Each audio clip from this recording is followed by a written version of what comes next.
What's up?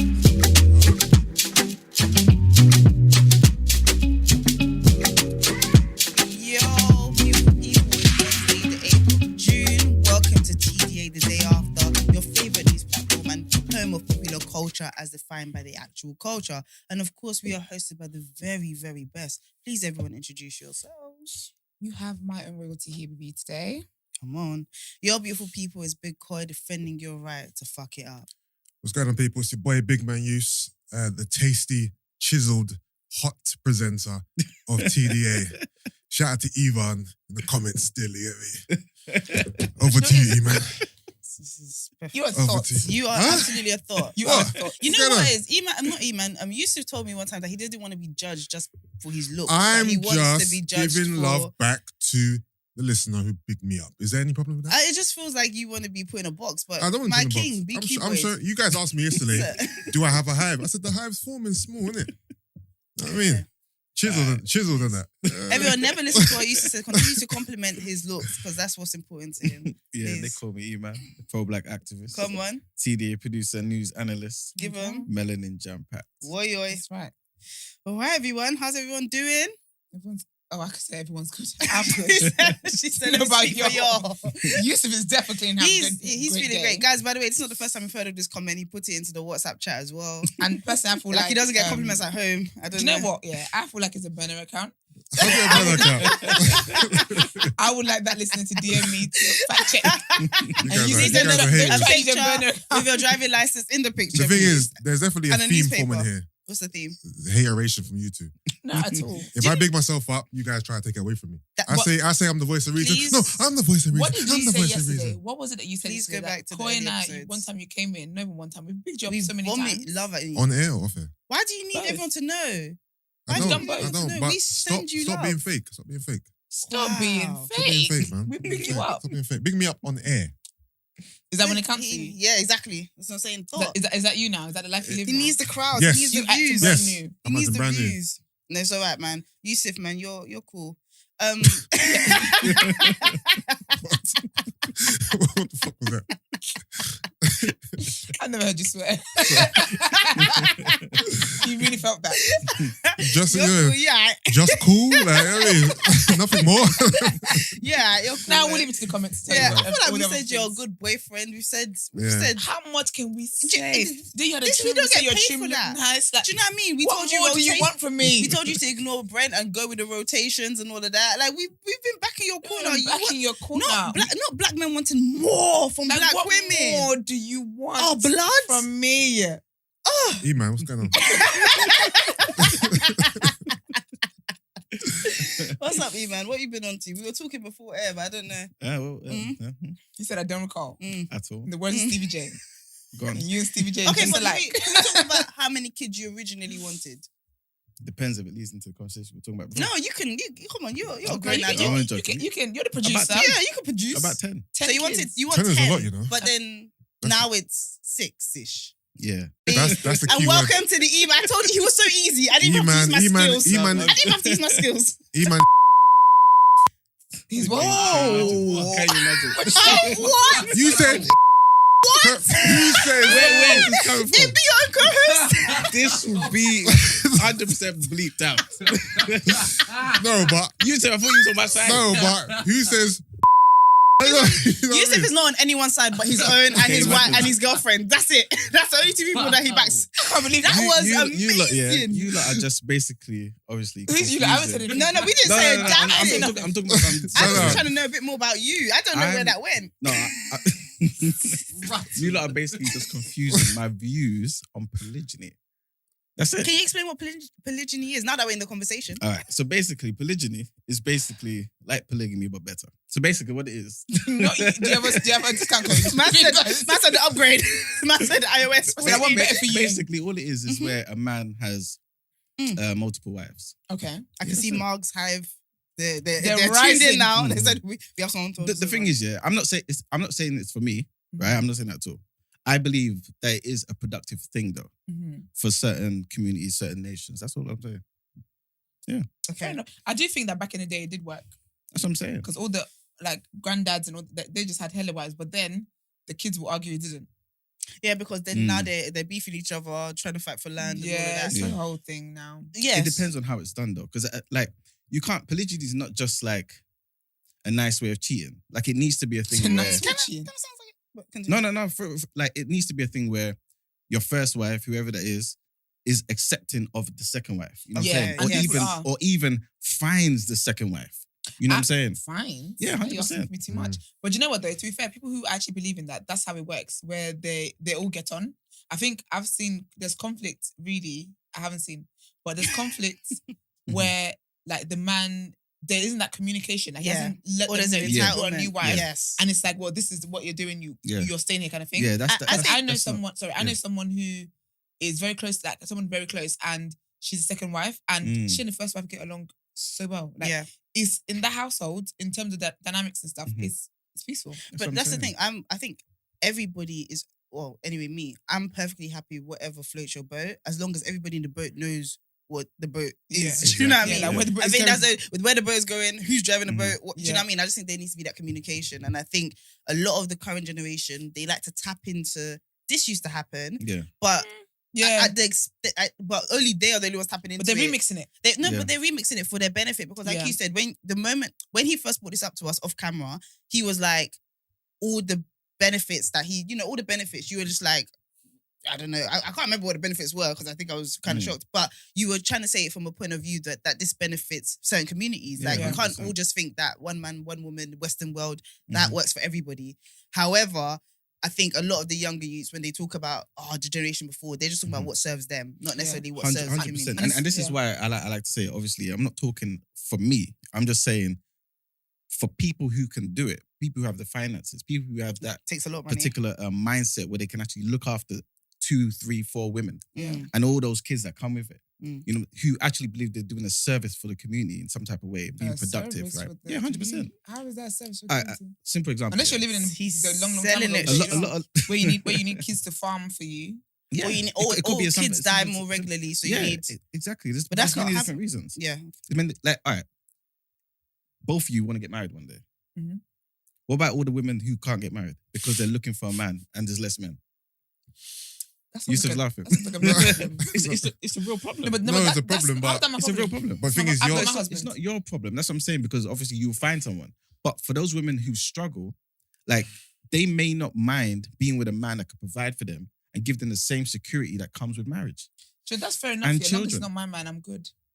That's what I'm saying. But for those who are open to it, why is that a problem for them? You know what I'm saying? Because Yeah, they'll if be they're open happy. to it. Like I said, if everyone's happy. is that. If everyone's happy and you're good with it, Yeah. me, I don't take paracetamol for someone else's headache. That's Yeah. fine. I've Because it's not my actually man seen that's that. doing polygyny and I'm unaware. we're good. Then that's not polygyny. You know what I'm saying? Polygyny is just like normal marriage.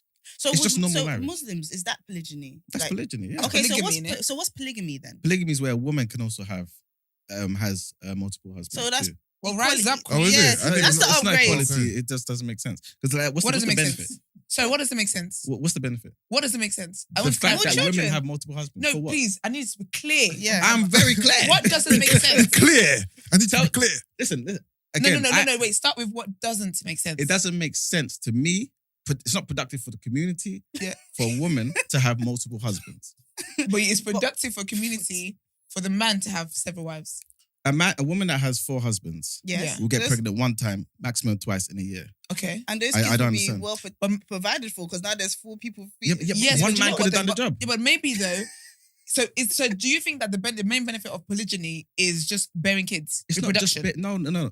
It's everything that comes with it. So you're bearing kids, but you're bearing productive human beings. You know what I'm don't know saying? what the kids are going to turn out to be. No, It's a gamble.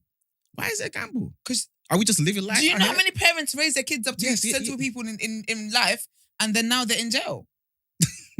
Or they're No. killers or... Yeah, that's kind of a weak point, you know. It's not a weak point. Those successful people out there, majority of them come from stable households who got provided certain things in life.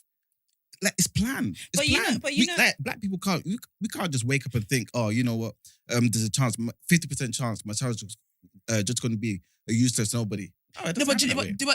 there It comes from are a planning. lot of parents Mm. that are... There are lots of children even Yeah. that are raised in solid homes. Yes. The father and the mother are both present. Mhm. They've had so much provided to them and everything. Yeah. But the child has a spirit in it. that is making it to go the other way. So you can't So, like reproducing hella kids Mhm. for the good of society. Mhm. That's not going to be up to you what the child ends up doing with its life. but it's like what we were saying yesterday, right? The more you practice at something, the more you're actually intent, right? There's proper intent in doing something, right? Yeah. You know, religiously do something. More chance something productive will come from it. It's the same thing. You can't necessarily say, oh, you know what? The fact that I have multiple, like for example, if I have 100 kids, there's going to be more chance of me having more successful kids, a bigger amount of successful kids, right? Who are productive in society than somebody who has just 5 kids. Yes or no? Do you know what though? But then if you just had the 5 kids, Mhm. you got a bigger chance of making those 5 kids good Mhm. than you do with 100. If I'm the only one doing the work. What do you mean? If I'm the only one doing the work, then 5, of course, I can manage 5 better than 100. But if I'm not the only one doing the work, i.e. I've got wives, not So me, essentially, wives. basically, so essentially polygyny Mhm. is stretching out your sperm into women Mhm. and the women do the work. Because so while you're busy, because while the man is busy going to plant seeds in other women, the woman is now there sorting out the kids. Is planting the seeds in women a full-time job? Do you know what it is, yeah? No. Like, make sense of what you're saying. Do you know that it's basically, single mother households. How? It's just that we have a husband that is not in the household. No, why? No. The because man you is can't live, providing. say he's got like 10 wives, Yeah. you can't live in 10 homes. Yeah, but we're going to extremes now, right? For example, 2, 3 wives, for example. That he's still gonna be, you know, maintaining a certain type of lifestyle.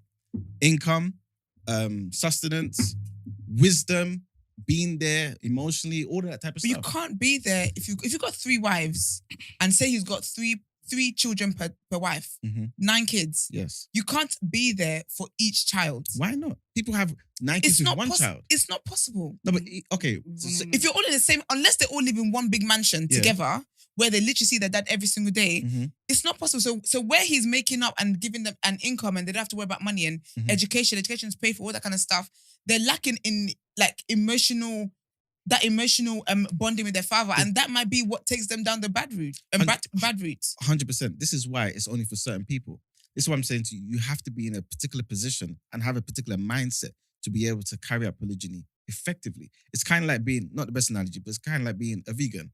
Yeah, I want to be a vegan. I think long-term is the best thing. If there's no balance, it's worse than eating meat.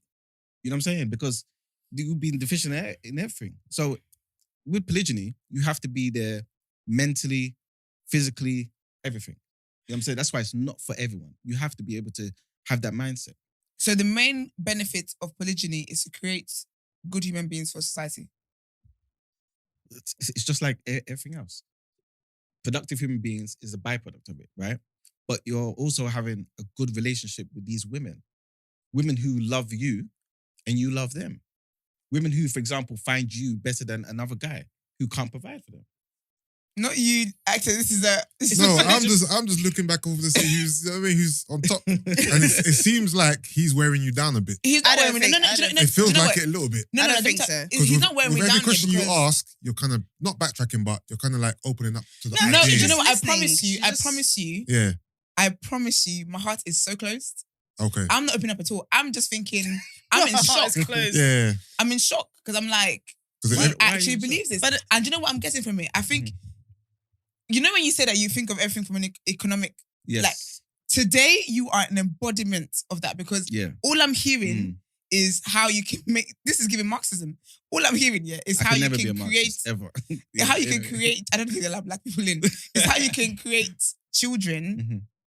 to go forth and help the economy. I'll be honest with you. This is how I see having kids, right? Sorry, not how I see having kids, but what should come from having kids. If I can't produce kids that I can look after, that I can raise, to have some sort of awareness, be politically aware, in my from my position, pro-black, and contribute culturally, right? And be a productive all-round person. I don't see the point of having kids. If my kids are going to be a burden in society, it's a waste of time. I should not have kids. That's how I see it.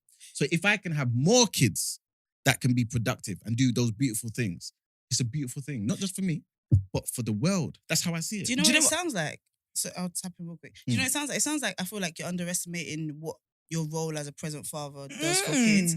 I feel like in your head, you're seeing a good child comes from what a man will be able to financially provide, maybe a bit of discipline, because that takes a lot less time than nurturing, I think, even though it's part of nurturing, and then tons of like hands-onness from the mum. From the mum. I don't think you understand. I don't think you're understanding how much you being present more than, because no matter when you say a man's mindset and all of that stuff, in my head, I think no matter your mindset, 24 hours is still 24 hours, 10 different households, or let's say three different households is still 3 different households. 24 hours to work, make tons of money to be able to provide for up to 10 kids, and then still go and presently be in these 10 kids' lives, I think is really difficult. Like she said, unless they all live in one house and all of that stuff, I think it's Even really that. and it's gonna be. I think you're underestimating. In my head, what it sounds like, you think all you need to do as a father is be healthy, a good person, provide financially, and have the respect of the wives. And I think for you to have 10 successful human beings, right? And look, come on, not all of us have our fathers in our life and we're still good. But for you to have 10 successful, I think you're underplaying. Because if I was to say the same for the mum, where the mum can kind of just tap in, tap out, you would say that would lead very successful. You would say that would lead to like a less productive child, more likely. But it seems like you're not saying the same for yourself, who would only be there part-time. But this is why I said it's not for me. Because I would want But do you think it's for anyone? Do you think any man can successfully No, but really... I do. But do you know what's funny? Because, I'm so sorry.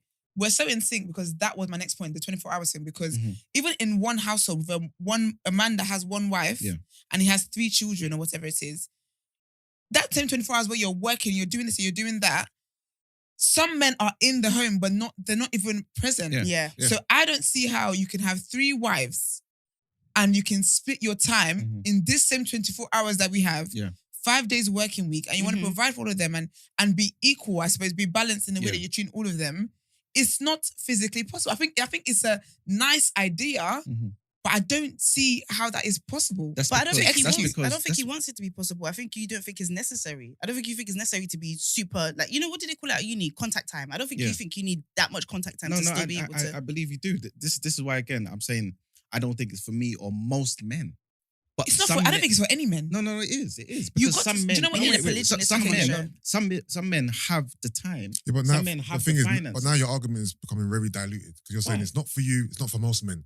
So who's it it for? A very minute percentage. No, because this is what I'm saying to you. I'm for polygyny. I don't think it's a bad thing. I just don't think it's for everyone. Because otherwise, people will just go around doing nonsense. I'm about uplifting and building the black community. Can I say something? And if that is a tool that we can use, some men can use, then it should be used. We can't just say a blanket statement, one man for one. No, like I said, there's some women out there who will never get married, who will never have security, who will never have children because there's a lack of men. My grandfather was a polygynist by your definition. Yeah.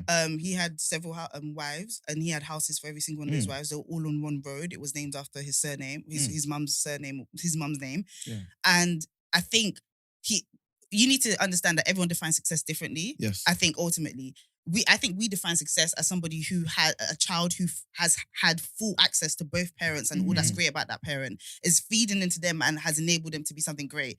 I think the difference between you and my grandfather, or your idea of polygyny and my grandfather, I don't think believed that he needed contact time with every single child. I think he believed that being a successful father in this situation, he was Muslim, is for him to have money. As long as every child has shelter, food, and a good mother, they'll pick good women to be like them and a good mother. Then that's all he felt like he needed in terms of being a father. That's me speaking for him and speaking from what I saw. I never spoke to him about it. Do you know what I mean? Because can you imagine? I would have been beaten. But I feel like where you two are different is that I think you're being a bit unrealistic with the idea because he accepted there's going to be a sacrifice in terms of contact time. He accepted that that's not required to be a good father. That's his exception of that.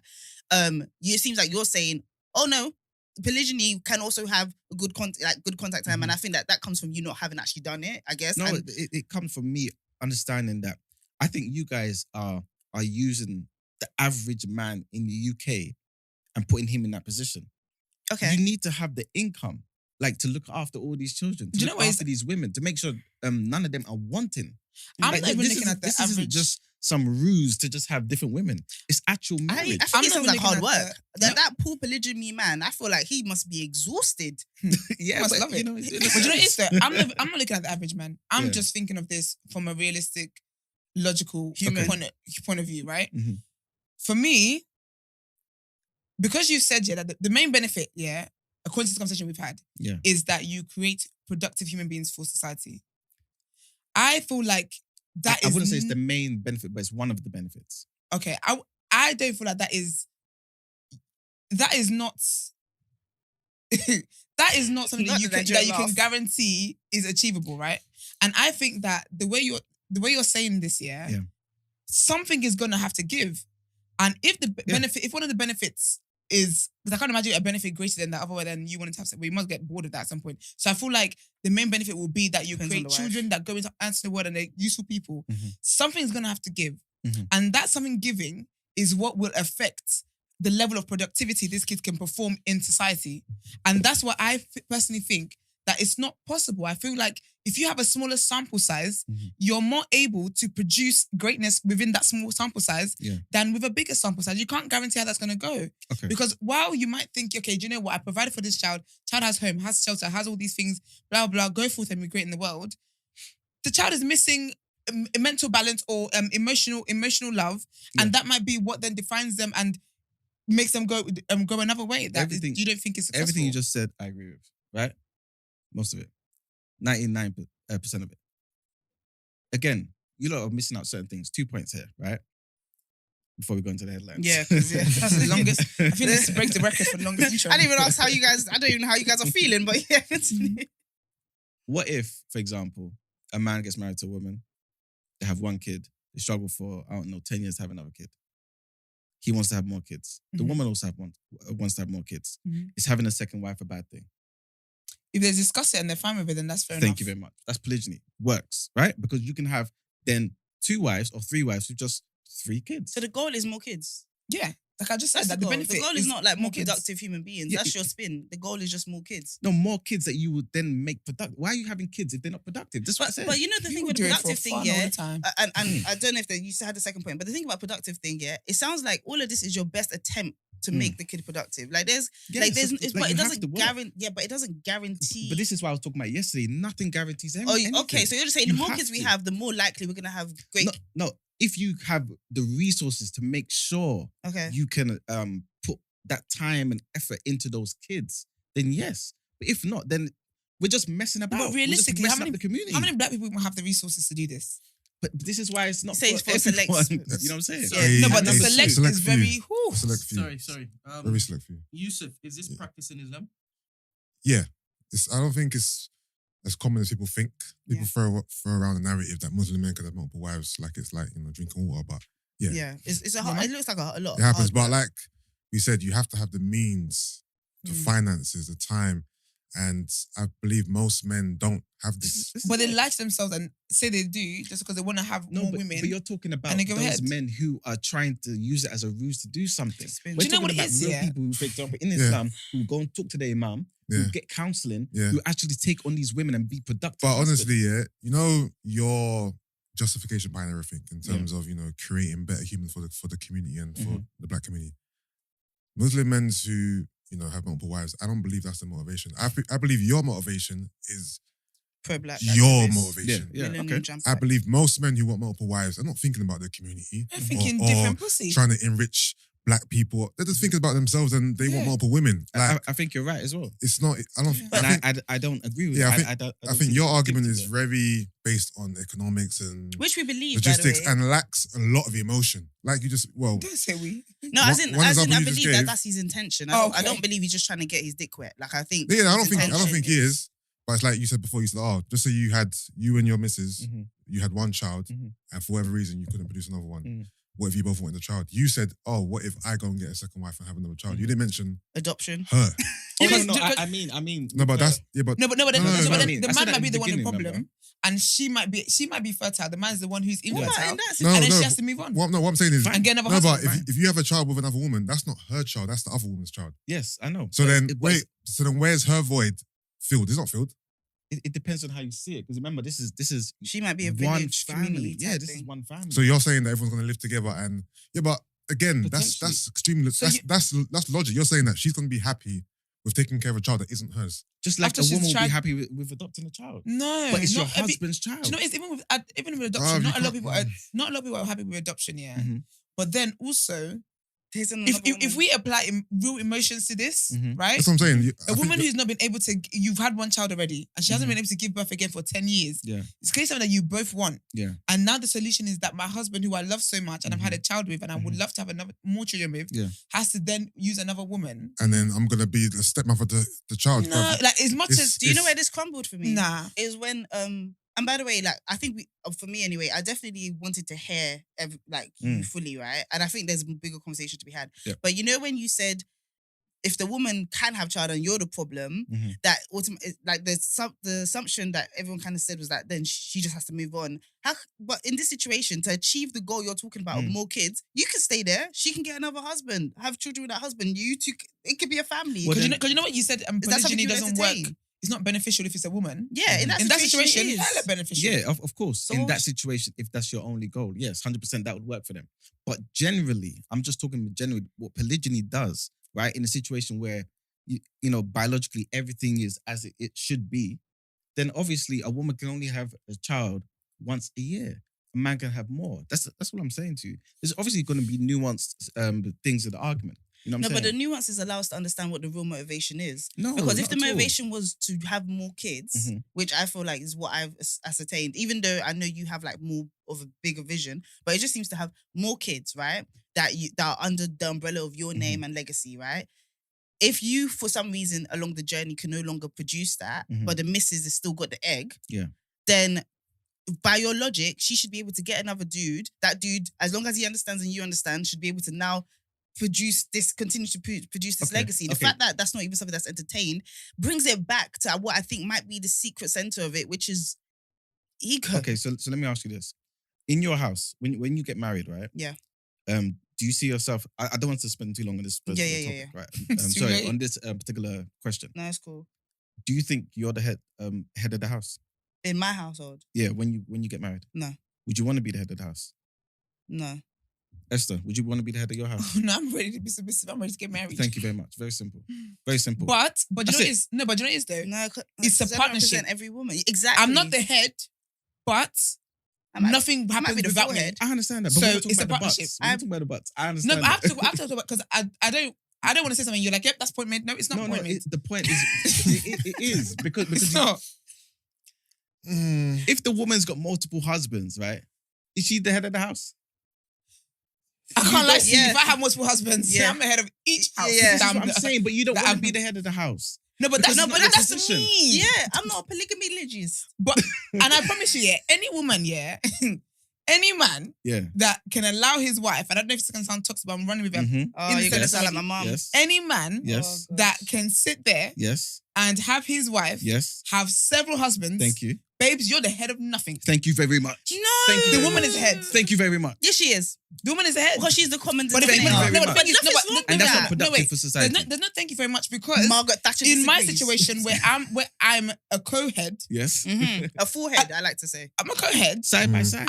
Side by side. Yes, in front of him. in There's no front. multiple wives here. There's no multiple husbands. It's one on one. I understand that. Yeah, so you can't apply her logic for this new. For this, Anyway, yeah, it doesn't guys, work that way. if you guys enjoy this conversation, Yes. let us know and we'll make it one of the what you saying. Can I say one more thing? Of That's course you sorry, can, I'm sorry, Esther. guys. I mean, yeah, for messing Emman. up the whole timetable and everything. Yeah. One more You're thing. not sorry. When we're talking about, I think we're talking about the benefit of marriage, right? Yeah. There's reasons why you go to certain churches, right? At Potter's House, for example, right? I'm not Mhm. sure if you lot been there.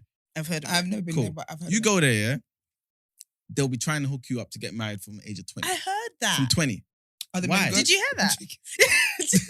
Why I is heard that? that though? they get married. Because young. there's benefits from having a two-parent household. It's not benefits. There's no benefits to having a two-parent household. No, there's there's benefits. benefits. No, don't do that. There's benefits having two-parent households. Yes. But the reasons why Potter's House is doing link ups Yeah. is not because, trust me, it's not because I think of And with that, we will move on. Yes. All right. Cool. And I'm glad I I got the think last we'll word. do this for topic of the day another day. We'll have to. We will. We'll make sure we. But actually, no. Let's let the people ask for it. Let them. Yeah, Because okay, we gave yeah. you We're some asking for it. phenomenal conversation. So like, you You guys should get your wanna hype to hear- reply. If you want to Am I have hear to reply? more, yeah, they're just gonna be like, Yusuf was so good looking silently there in the corner. But with that, let's head into the first headline, and yeah, more stuff about Islam. Not the three Christians talking about Islam. Right? All right. So there's been some controversy with Cineworld. So Cineworld has pulled a film about the daughter of the Prophet Muhammad after outcry from protesters who picketed movie theatres and branded it blasphemous. Hundreds of demonstrators have turned out in Bradford, Bolton, Birmingham, and Sheffield to protest venues showing screenings of the film The Lady of Heaven. The movie was released in the UK over the Jubilee weekend, but has been pulled by Cineworld from all of its branches after it was faced with protesters demanding it no longer be shown. The movie's executive producer, Malik Schlibach, called the decision to pull the movie unacceptable, and accused the chain of bowing down to radical extremists. Islamic tradition forbids the direct portrayal of religious figures, with previous depictions of prophets leading to protests and even murders amid accusations of blasphemy.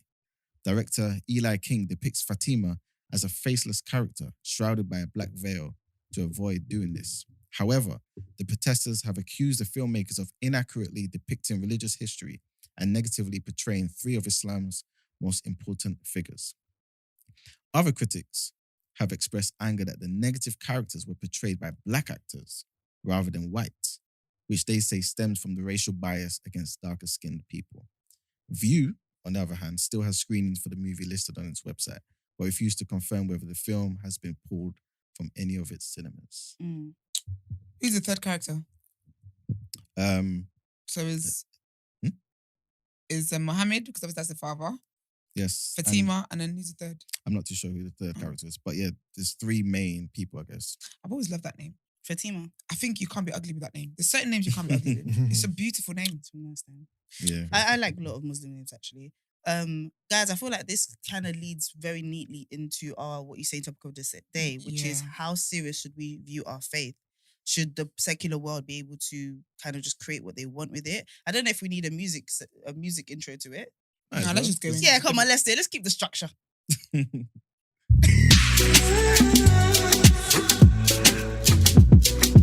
All right, so let's introduce topic of the day properly. How serious should we view our faith? Should our religion be viewed in a similar way to the topics of comedy, i.e. out of bounds? So let's start there. What do you guys think? I think if your religion has put restrictions on certain things, then the rest of the world should be respectful of that. So in this case, you know, it's not good to depict the prophets in films, illustrations, in any comedic type of way. And those laws have been actually set out. So I think the rest of the world should respect it, to be fair. I think, sorry. Do you know what I think about, so this is how I see it in my head. I think of religion as air, yeah, and it fills up as much space as you give it. Back in the day where religion was able to influence state and government and all of that, it did. It never said, oh, we should be separate. We should, it did that, right? And I think actually to a detriment, actually, in terms of it didn't showcase the loving nature all the time of God and that, and it led to a lot of people pushing away from religion. The problem with secular society, they're always trying to push as well. They're like air. They don't just stay in their spaces. So when we ask the world to respect religion, the very nature of the world is to never do that. And when we ask religion to kind of respect secular society, the very nature of religion is to not do that. So I feel like you're always going to have this clash. I personally feel like it should stay separate. Like, I think we're so careful to be respectful of so much stuff, except religion, and especially except Christianity. Like, I think I see a more willingness, even by Christians, to kind of play with the ideas in Christianity more so than I see them doing. Though I do understand it happens with Islam. So, yeah, that would be like my kind of take on it. I think. What are the rules in Christianity? Obviously, we've had tons of films. Yeah, I was gonna say that actually. That's what I was gonna go with it, because I feel like I agree with what you both said, but I feel like that's in an ideal world. Yeah, that's what I'm saying. And the very nature of it. I feel like telling telling the world, to respect your religion that they don't believe in, they will be like, that's an infringement on their beliefs. Do you get what I mean? Yeah, it's like So asking them to respect a fairy tale. Yes, ideally, in an ideal world, Yeah. you should respect someone's religion, right? Islam says don't mention the Prophet Muhammad and all that stuff.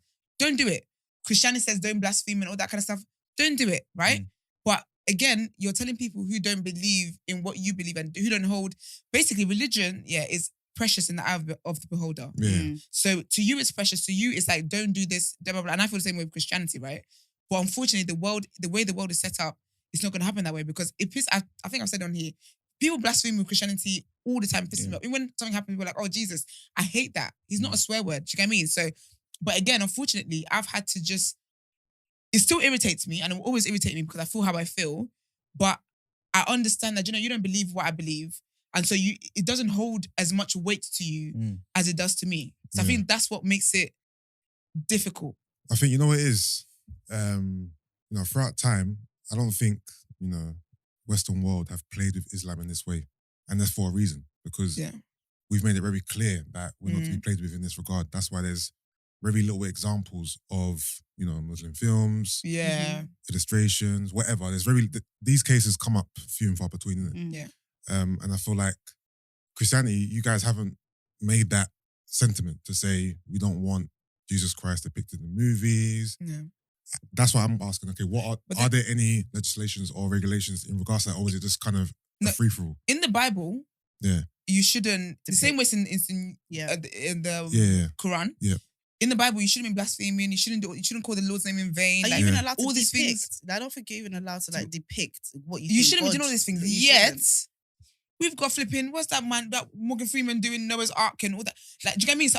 But I don't know if I'm right in saying that Christianity is more popular, like in terms of like governments and stuff like that. Like governments were more rooted in some form of Christianity. And personally, I feel like Christianity, maybe back in the day, was held at on a pedestal, basically. Yeah. But I think that through time, it's been watered down. Anyway, I'm not going to talk about that. Not today. Sorry. I saw something yesterday that I wanted to shade, but not today. But yeah, so Christianity's been watered down a lot. That's why there's really no respect for it. But annoyingly, I wish that Christians put their foot down the way Muslims did. Yeah, I hear you. I can't lie. I'm jealous of that sometimes because it's like, again, sorry, it's like people wouldn't say, you can't just go around and be like, oh, like you can't do that. But with Christianity, people who would swear blind that they're atheists would trip and be like, oh, Jesus, what are you talking about? I think it's a bit different though, because like with Christianity, I don't think there's ever a time where it was outlawed to have certain images though. I think, okay, you know what I'm saying? Judaism is like, okay, don't make any graven images of God and things of that nature. When it came to Christianity, their whole inception, right, was basically in persecution. So people wanted to have crosses. People made signs of the fish. Yeah. People did certain things to kind of keep them focused on the goal and things of that nature. Islam, when it first started, there was a couple images, but it's been outlawed because obviously how people can take it to another place. Yeah. You know what I'm saying? And so, like you said, from the very beginning, just after the beginning, they was like, nope, no depictions of Muhammad, nothing. Coins, pictures, everything was just destroyed. You know what I'm saying? So it's slightly different now. Yeah. And then obviously the picture of the picture of Jesus Christ. The white Jesus. That's been around. Yeah. So I feel like even like, saying Jesus Christ, if you're like, I don't know, annoyed or whatever, I feel like that's kind of form of It's become a programming. swear word. It's become just a part of vocab. It shouldn't be. Yeah, When you really think about what you're saying, Yeah. it shouldn't be. Because if it was in reverse, if it was like Islam, if someone used a prophet's name in that type of way, it'd be crazy. Long, Yeah. I mean, but I think, I don't know. That's why I asked the question. I didn't know what, the rules were. Yeah, there is in the Bible, but I think, unfortunately, it's a thing where, I mean, like we said, we haven't placed in society. Yeah. So really and truly, any people that are going to adhere to that is the Christians who are reading the Bible. Yeah. And I said who are reading the Bible for a reason, because some Christians are not reading the Bible and they're out here acting a fool. Yeah. I think, like you was alluding to, Christianity does seem like a popular religion. It's almost a part of, this might be a crazy statement, but it's almost a part of like popular culture. No, and that's the shit I didn't want to throw today, because I saw Mike Todd acting a fool yet again on the internet. Like- But yeah, it's become a business for some people. Yeah. Like the people genuinely are like, oh, I haven't got a job and blah blah. Do you know what? I'll start a church. Yeah. It's become like a means to make money, Yeah. like a business idea now. 100%. And it is become popular culture where you've got people pastors and stuff trying to make churches cool. Yeah. Cool enough for people to feel like, hey, it's basically like a social club. Yeah, even growing up, I'll be honest, growing up, I looked at Christianity as the popular religion, the accepted religion. Yeah. And it's almost like if you're a Muslim or a Hindu, you're almost an outcast. And that if you're a Christian, you're more You're cool. accepted, Yeah. you're cooler. You know what I'm trying to say? That's growing up, as in like primary school, whatever. Yeah. That's kind of how I viewed it. No, if It's a you're a white shame. garment. Never white garment. I What's was that? embarrassed. Not doing not white if garment. not if you're a white garment. I think there's so many. I think the problem with Christianity as well is that there's so many. Like you can really connect it to like black people, but like there's so many different versions of it, right? When there's so many different versions of it, when something is being said, only a percentage are going to agree with that. So for instance, even if somebody said, you know what, let's not put any images of God, like God should be a bigger being, we shouldn't try to conceptualize him, we shouldn't have a floating bearded white man in the sky like we have in every episode of Simpsons or anything like that. Some Christians will be like, you're being too fundamentalist, you're doing too much. You know what I mean? Where I know that there's different levels of fundamentalism, I don't know if that's a word, with Islam, I know with Christianity there's even more. Like I don't know if I won't say obviously it hasn't been around for longer, but it's allowed different people to create their own versions of it. It's just hard to have a unified voice when there's so much chatter, basically. And I think the bottom line, I think everyone's saying is, how can we expect the outside world to respect it if internally we don't even have an aligned vision on it? Do you know what I mean? And that's what Islam nipped in the bud from the beginning. From the beginning. You know what I'm saying? They was like, nope, we're not having different Qurans here. Nope, we're getting rid of all of these. One, and this is what we're going to follow, and that's it. So no one can stop saying, I'm doing this, and no. You know what I'm saying? There's something really, as difficult as it is, there is something you respect about people that abstain from what is easy and what is popular for their faith. I.e., when Chunks decided he was going to step away from music, whether you're Muslim, Christian, or had no religion, there was a lot of respect for that, you know, because he was basically like, I'm stepping away from music because I just don't feel like my faith wants me to do that. And I saw everyone be so respectful. I know Chunks is also a really likable person, but I saw that there was respect for that. And even for Ramadan, there's like, as there should be, but there's a respect for that. And I feel like even with Lent and stuff like that, you can kind of just see, maybe, I don't know if it's because we're too exposed to it or everyone has their own version of doing stuff, but there just seems to be a little bit of a more casual attitude to these things, unless you yourself are on it. Do you know what I mean? But there's because for Lent, people are fasting for 40 days as well. Do you know what I mean? But because some people abstain from chocolate, or do you know what I'm saying? It's like you have. Oh, I absolutely know what you're saying. You have people, and by the way, guys, I'm not judging. I'm talking to everybody. Like, but you have like Ramadan. You know for a fact your best friend, even if they were raving with you at recess the week before, most of the time, you know you're going to get a calmer version of them, a significantly calmer version of them, right? Even to the point that they're wearing physical like outfits that and statements that are about their faith. Like when it wasn't cool to now where it's like something where it's just part of normal society. I feel like with Christianity, that Lent thing, I know certain people who fast for it. The same way that Muslims do, as in they will not eat till, maybe not sundown and that, but they will break fast at 6 o'clock or break fast. But then you have other people who are like, I'm just not going to eat chocolate today. But what are the official rules of Lent though, in terms of what? But that's the thing. What I think Christianity does, and what I think like Jesus does, is that it has to be self-decided. And I feel like with Islam, and please forgive me because I don't know any of the doctrines, whatever, I think there are rules. Yeah. Everyone has to kind of live to a threshold. Whereas with Christianity, a lot of it is enforced personally or by your church, which maybe that's not the best thing. Because I remember me and Esther talking, and Esther was like, please tell me to cut this out. But you're like, you don't think a fast should be determined by the church? A fast is an individual thing. I don't feel like the churches say we're all gonna fast this week. Right. Even me and someone like unless it's intentional. Yes. Let's say we wanted to pray together.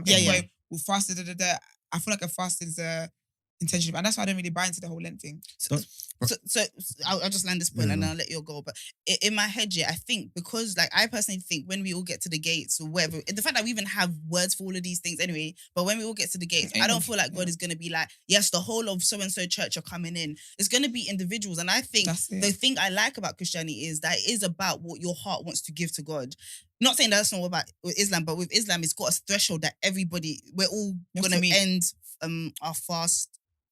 Please correct me if I'm wrong, by the way. But we're all going to end our fast something with this at a certain time or whatever. Whereas with God would be like, well, actually, with Jesus, he'll be like, well, I'm not speaking for Jesus now, but he might be like, well, it might be easier for you to fast, but this lady who's, whatever, it's harder for us to fast, so she can break her. Do you know what I mean? Like that level of flexibility is important, but also allows for a lot of fuckery, basically. Yeah, Do you I know feel what I like mean? Christianity is a much more fluid religion. And I don't know if that's by design or I don't know what Islam, I think it's Islam I think has it's by design. rules, regulations, guidelines. which I also think is important. Do you know what I mean? Just to be able to be identified. So there's less So room it's to maneuver. You like, for example, with fasting, with Lent, there's no set guideline. Like you said, you There decide probably is in the what you want to scripture. give up. So No, but that's my personal view. Really, we've actually let me. no, so I mean, in the Bible, does it actually say, Do you know? It's basically Lent. Yeah, is to it's around it's basically Jesus fasted for 40 days and 40 nights. Okay. The reason why Jesus was able to be tempted on the hill, with the devil turning stone into bread, was because the man was very, very hungry. Yeah. No, in fact, shade. If you're giving up chocolate, the devil has that. What are you going to be tempted with? A Kit Kat? It could be difficult for them. Do you get me? No, but then, like you said, but I feel like with Lent, this is the issue for me. Lent really should be a fasting thing, and that's why I believe that fasting should be individual because it's become a community thing. There's also some remixes now where the point of it, right, is completely being missed. Where you got some people fasting and some people just giving up chocolate and some people just giving up this one, whatever, treating like it's a diet plan, basically. That's not what it should be. So ideally, it should be observed in a certain manner. But unfortunately, the thing is, which is the point we've made already, which is that Christianity, there's so many remixes. People just do as they do. It's like people basically, right, in the world today, Christians treat the Bible as if it's suggestions. And it's not what God wants from you. It's not how God wants you to be. It's a guideline. It's not a guideline. You're meant to live by the Bible. I'm not saying I'm perfect in no way, shape or form, trust me. But we're meant to read the Bible to tell us how it is that we should live. But unfortunately, because there's so many remixes and there's so many... But why are there remixes? Because people are being silly. Well, I can't lie to you. I think two things is because some things aren't the clearest. And that's in any scripture. If I wrote the way I got here, there would still be questions. There's just, I think for some people, is whether it's, and I think the other thing is that people don't read the Bible.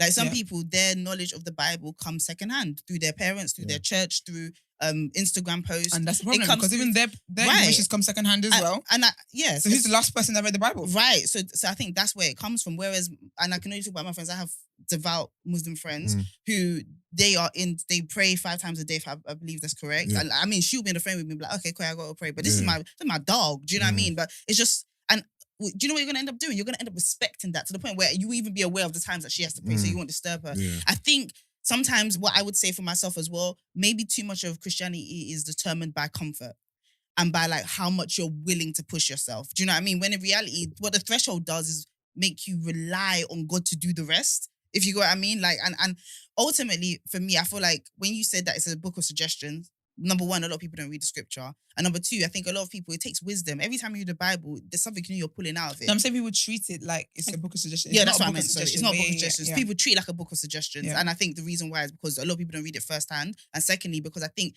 when you read the Bible the first time versus the time you read it the second time, there's sometimes just a lack of wisdom and discernment in how you take it in. Sometimes it's not super clear. I have not read the whole scripture, and that's why I'm a little bit more willing to sit back and listen sometimes, because I think, how can I say my whole life is dedicated to a book where and then I'm not even actively proactive? The only reason why I believe in Jesus is because I feel like I've had experiences myself that I cannot ignore, and I feel like those experiences will called me to be more about the scripture, but I haven't lived up to that fully. Do you know, when you say that it's some of the things that are unclear, I feel like, okay, maybe if you look like historically, maybe the map is like maybe if you thought about things logically and with that history and facts and all that, world facts and whatever, things might seem unclear. But I feel like when it comes to like reading the Bible and not understanding the Bible, again, that's something that you pray for, that discernment. I feel like if it's on me, 100%. If it's something that not just you, I'm talking about like in general, people not understanding the Bible and people not reading it because they feel like they don't understand. Like literally, the Bible says, if you don't understand, ask the one who can give you understanding, and he will give you understanding. Do you get what I mean? Like the Bible is not an easy book to read at all. But the more you read and the more you're dedicated into to this, it honestly becomes clear to you. Yeah. But I don't feel like that's the reason why Christianity is now watered down and all that kind of stuff. Because even certain things that are so clear that are so clear, That's true. you will hear pastors remix it. Yeah, that's true. And I'm looking at you like, did you just read the same thing the errors. that's in that I've just Yeah. read? Like, how is that? How have you read this sentence that says "do not lie," and now you're preaching about but a you're a white liar lie, because you're not Yeah. giving money. Yeah. Do you get me? So the remix things so different. But I think again the problem is that, and it's the second problem, which is that people look to other people to give them information. And for me, that's why I think give that them maybe access your to heart, words. you need to check your heart, because if you want really, I never refer to Christianity as a religion, because for me it's a faith. It's faith. It's how I live my life, right? So I always say my faith. And I feel like if you want to develop your faith, and your faith, your relationship with God is a relationship with you and God. When we all pass away, it's not about what my mum did. It's not about what this person did. Yeah. It's about Esther. Mhm. This is your relationship with how our relationship was with each other, right? Mhm. And I feel like if you want to know God, God will reveal himself to you. And if you want to know God, you will not sit there and listen to like what this pastor's saying and what this other person's saying. At my church, obviously we've got a pastor, but the other like elders in church that come and speak. Sometimes they speak and I'm thinking, sir, I do not agree. I don't know, whatever it is you're saying, I don't know where you've taken this, but I don't agree with that.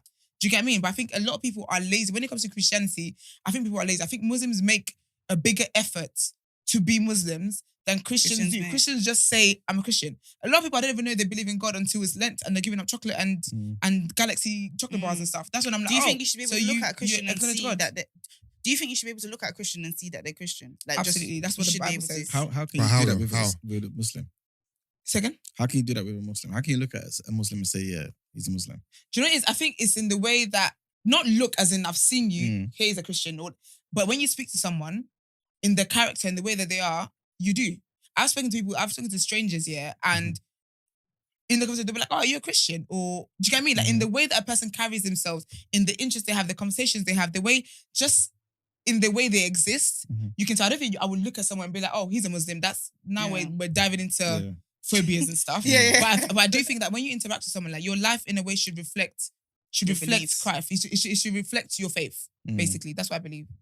I think there's a bit of conflation. The reason why I say this is because with Christians, a lot of nations are just Christian nations or are historically Christian nations, right? And so you got people who are just born in that nation. Yeah. You say, yeah, I'm Christian. But they're not practicing Christian. They're not practicing, yeah. But yet we're kind of saying they are Christian. Yeah.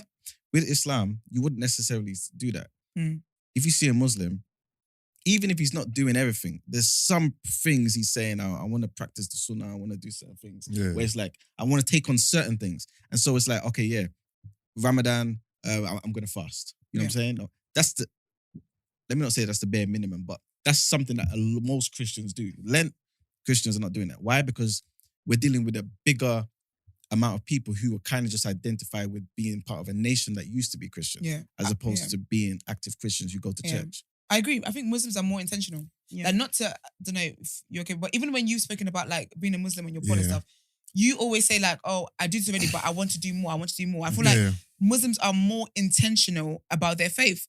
Well, Christians, it's like you said, it's come one, come all.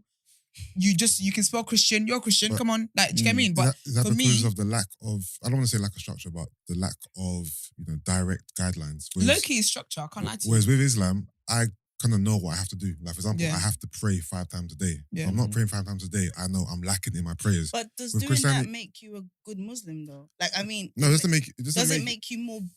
Forgive me, I don't know the right term, but does it make you more beautiful to Allah that you're doing it No, just because you because need to do it's it? about your intentions. Yeah, that's what I'm saying. Everything comes back to your intention. So even with me sometimes, I'm like, I don't like to pray when I feel like I'm just going through the motions. When it's just a physical act of praying. When I feel like I'm not in tune with Allah and in tune with the prayer. I don't even like the prayer. I finish the prayer and thinking, I wasn't even focused on the prayer. Yeah. I'm praying and I'm thinking about all types of other stuff. I hate that. So I'll still get reward because I'm actually praying, I'm trying to. My intention is to pray, but for whatever reason, I just can't get my mind into it. So you are rewarded for the attempt. But with most things in Islam, it's about your intentions. God knows your intentions. Are you doing things just because, or are you doing it because you actually want to do it? But you get rewards even for the attempt anyway. Like you get rewards for trying. I think in your faith, the culture supports the faith. Yeah. As in, like, the culture of other, like, for instance, I know you I know you probably have a lot of other friends who are Muslim as Yeah. well, right? So you both all are kind of aware that at this time you're meant to have prayed Yeah. or something like that. Do you know that the culture outside Yeah. of the religion, your culture Yeah. naturally supports your faith. Whereas Christians, you can be a Christian, but the culture that you're in Mm. doesn't automatically support your faith. Yeah. Other than maybe you went to Church of England school. Yeah. But like there's no system other than Sunday. Like even I'm sure the fact that we have Sunday off in this country is down to religion, right? That I think is Yeah. like the last not threshold, but stronghold in this country in terms of identifying as a Christian country.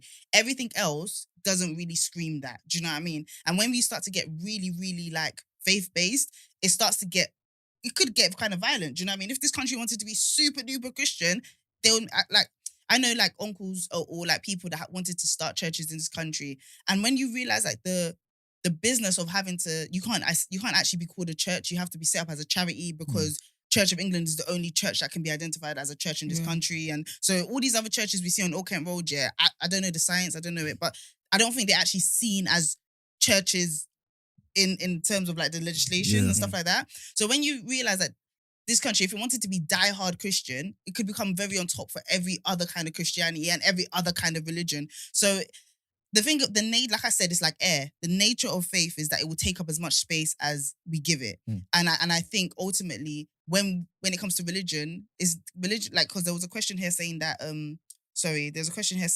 should we try to communicate with one another to ease religious divides? But the nature of religion is to not mesh with other religions. Do you know what I mean? Like for us to even slightly coexist, there needs to be they're watering down essentially. Do you know, if Islam was full on Islam like in this country and Christianity was full on, it would be difficult. Do you get what I'm saying? So I feel like there are not benefits, I don't have to say, but the fact that everybody can kind of define their own religion is the only way that we can kind of even coexist. But my first point is that I think your culture supports your religion, whereas Christians can be in cultures that don't support theirs. And just to say about the first point, I think that's one of the key things as well, that we need to mention is that in this country, like Islam was never the religion of the state. You know what I'm saying? So someone who's Muslim comes here and wants to go to practice Islam, wants to go to the mosque and whatnot, has to find other Muslims who have that intent. You know what I'm saying? It's just not the same here. So obviously you're going to get that type of Christianity where it's just kind of, this type of way because was the religion of the state. It's just like going back home, like to Africa. You're not necessarily going to find people who are pro-black because we're just black here. Yeah. But you go to America, that's where you see a lot of the activism because you're amongst people who are not you.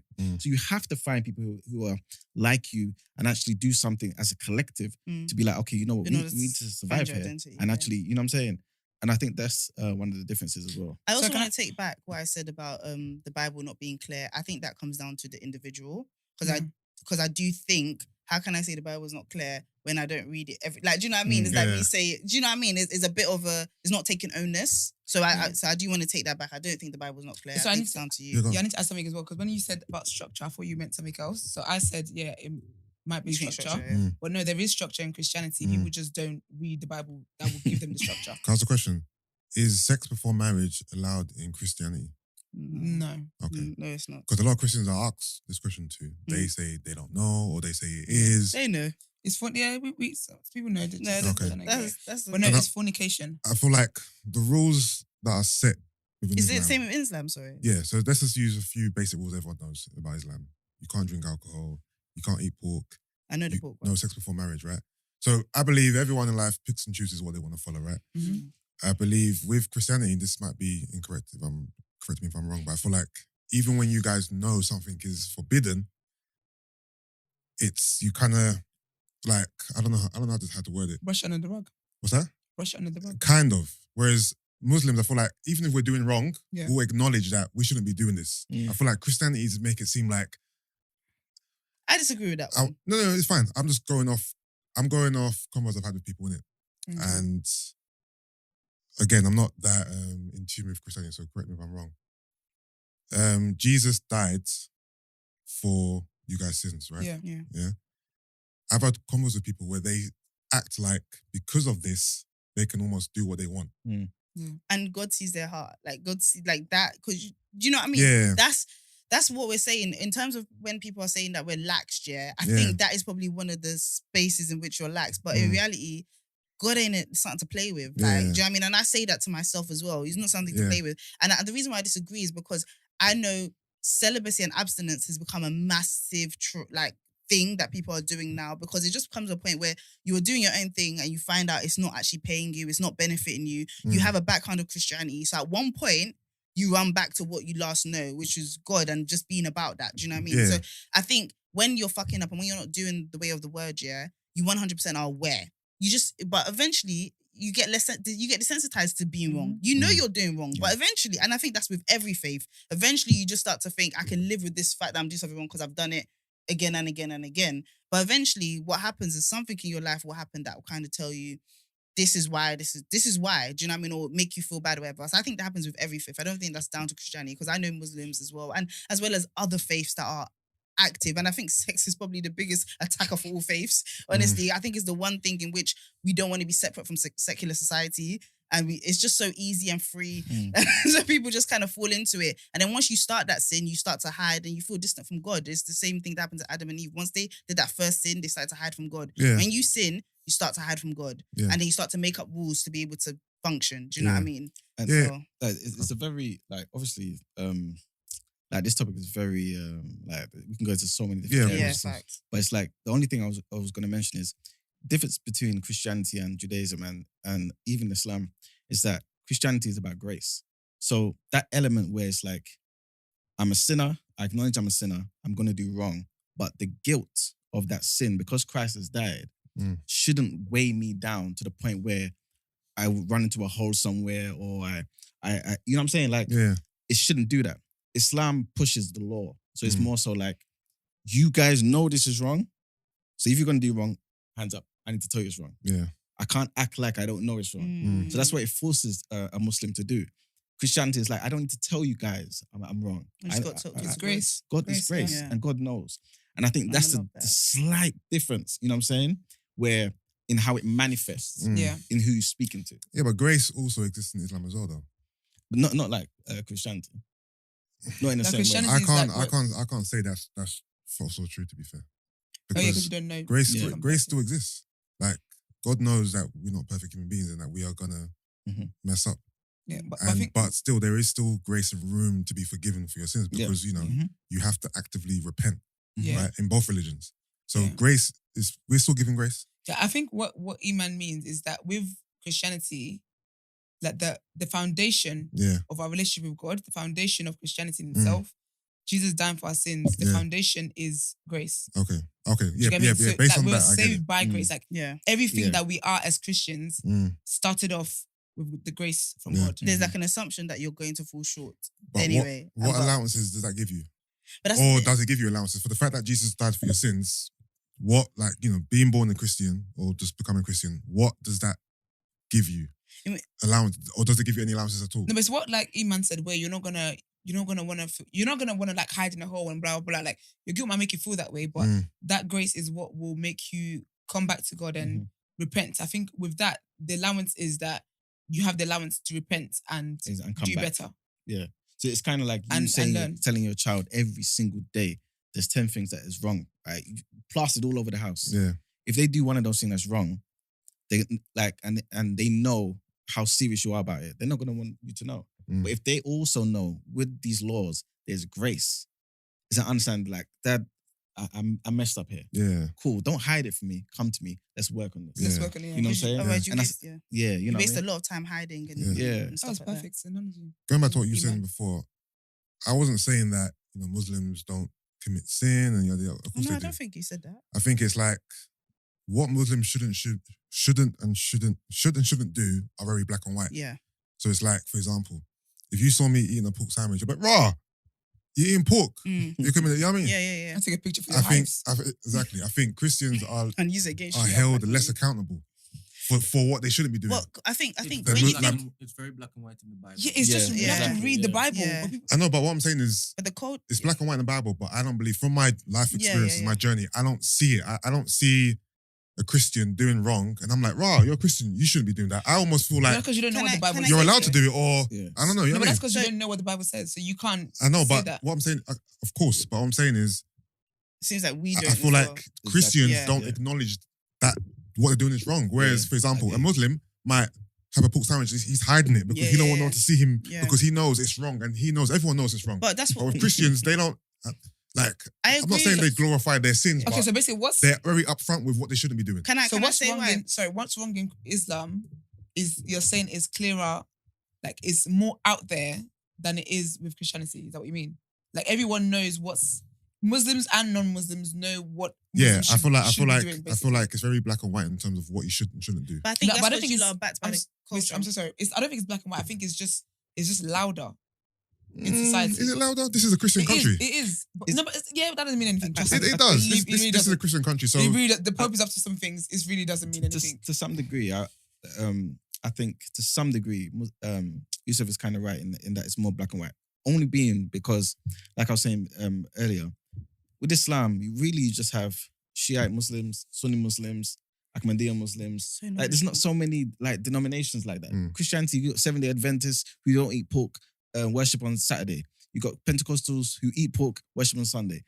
Everyone's got different thingies to some degree. Yeah. But like Brent's saying, in the Bible though, it tells you what this is. Mm. Bam. Denominations will say, this is not necessary. Mm. We can do this. We don't necessarily do this. We want to follow the old law. We want to do this. And that's where some of that confusion is. You know what I'm saying? I also think that you guys are accountable, obviously, to Allah, Mm. but also to the culture. As in, if another Muslim sees you doing something, because the rules are so clear, like you said, yeah. they can, and even because you lot have been so loud about your rules, which I don't think is a problem, Mm. we also identify your rules. I know about your rules Yeah. through having friends who are Muslim as well, Yeah. right? So we can all look at you and tell you that you're doing something wrong. Mm. Whereas in reality, the only person you had to be accountable was to Allah. Yeah, of course. Do you know what I mean? Whereas in our faith, I think the only person we're accountable to is Jesus and God, because he sees your heart. They're one and the same, but he sees your heart. So ultimately, I feel like I said, we lack that culture that reinforces our faith. So we don't have as many people pointing to us when we do something that's wrong, because really the only person that can judge us, or that we enable to judge us, is God. Like he's the one that sees when we're eating our metaphorical pork sandwich. Do you know what I mean? He's the only one that we should care about. But yeah, I don't know. It's a long conversation. It's not a long conversation. There's so much to it. But I definitely think in terms of people disrespecting our faith, I mean, if we are not going to be super clear on where it is, it's really hard for other people to respect. And some people just want to. Some people are anti-culture. They love poking at the bear. And I wanted to ask you a question before we move on. Do you feel like that's the direction in which Islam is going, being in this country? Like the watering down of, do you think that could happen? No. Elaborate. What do you mean by that? Sorry. So you know how obviously, I think a big point of Islam is that you have a culture that backs it and kind of reinforces Yeah. it. But as you know, with more and more years, in 100 years from now, whatever, Yeah. you are in, like you said, a Christian country, if you Yeah. want to call it that. Yeah. But you're also in a secular world. I think this country is more secular than Christian. Yeah. So do you not think that the Muslims that are in this country are gonna kind of Oh, create okay, their okay. own? Well, I believe, if you compare Muslim communities here to Muslim communities in Saudi Arabia, Yeah. or, predominantly Muslim countries, I'm sure if they came over here, they'll look at us as being more watered down. Okay. As in, you're following, less of the rules, or you're not enforcing some of the rules, and some rules that are not even compulsory, They would. they follow. Okay. I'm trying to say, Yeah. like for example, just as in simple attire. Mhm.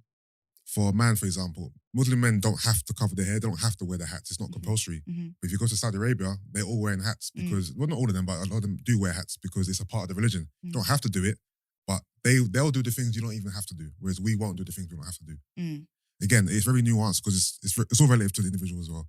But I feel like we're already in a watered down Islamic society as a whole Okay. here, because Yeah. this is not a Muslim country.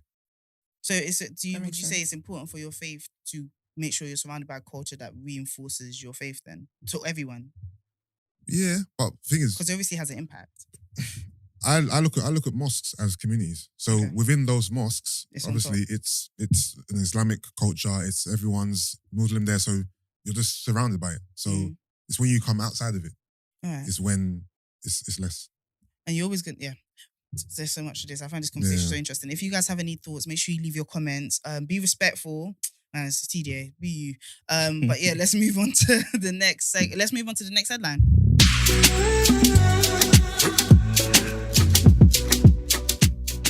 All right, guys. So there's more railway strikes. Not Thousands polygyny, of I'm railway sorry. workers will walk out in a 3-day national strike later this month, which threatens major summer travel disruption across the UK. gosh. Yes, unfortunately. The RMT union said it will shut down the country's railway network on the 21st, 23rd, and 25th of June of this month, after talks over pay and redundancies fell through. This would be the biggest rail strike in modern history, with more than 40,000 staff from Network Rail and 13 different train operators expected to take part.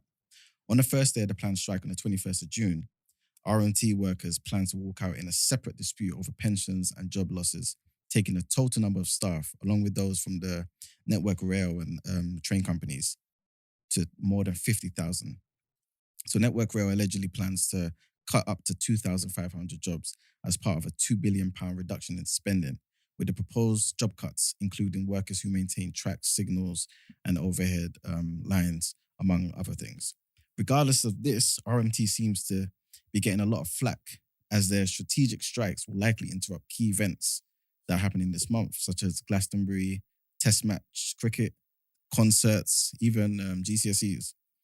But RMT's General Secretary said, "We have a cost of a living crisis, and it is unacceptable for railway workers to either lose their jobs or face another year of a pay freeze." In response to that, however, the Network Rail's chief executive said he understood the cost of living had increased, but argued that the union must recognise we are a public body and any pay increase has to be affordable for taxpayers. Travel habits have changed forever, and the railway must change as well. So to summarize, because of people are working from home or whatever, there's less money going to railways, so there's less money to pay them. Also, and just because of inflation and all these other things that's making our tax already high and our cost of living already high, how can you expect us to pay more towards travel? Because essentially that's where the money's going to come from, to go to higher pay and stuff. Yeah. So So they want higher pay. That means that the public have to pay higher taxes and stuff like that. That's what I mean. Essentially, that's what the other guy's argument is. But I guess the union's basically saying when the prices go up due to inflation and just normal stuff, like every year it goes up. They're essentially getting paid less. Yeah, I'm getting paid less, number one. But that extra money is staying in your pockets. Like, you lot are going to do something with that money. Why not it go to the staff who are actually maintaining the service? You know what I'm saying? Why is it that everyone else's pay, not everyone, but other people's pay can go up with inflation, but ours don't? You know what I'm saying? So it's like, we know you got money, pay us the money. Well, who's the other people that their things are going up in inflation? I don't know. Because I need to work there. I think NHS went up 3 or 4%. They deserved it. They held us down, you know, in a really difficult time, and we clapped for them first before we gave them this pay. So, I You mean, know what though?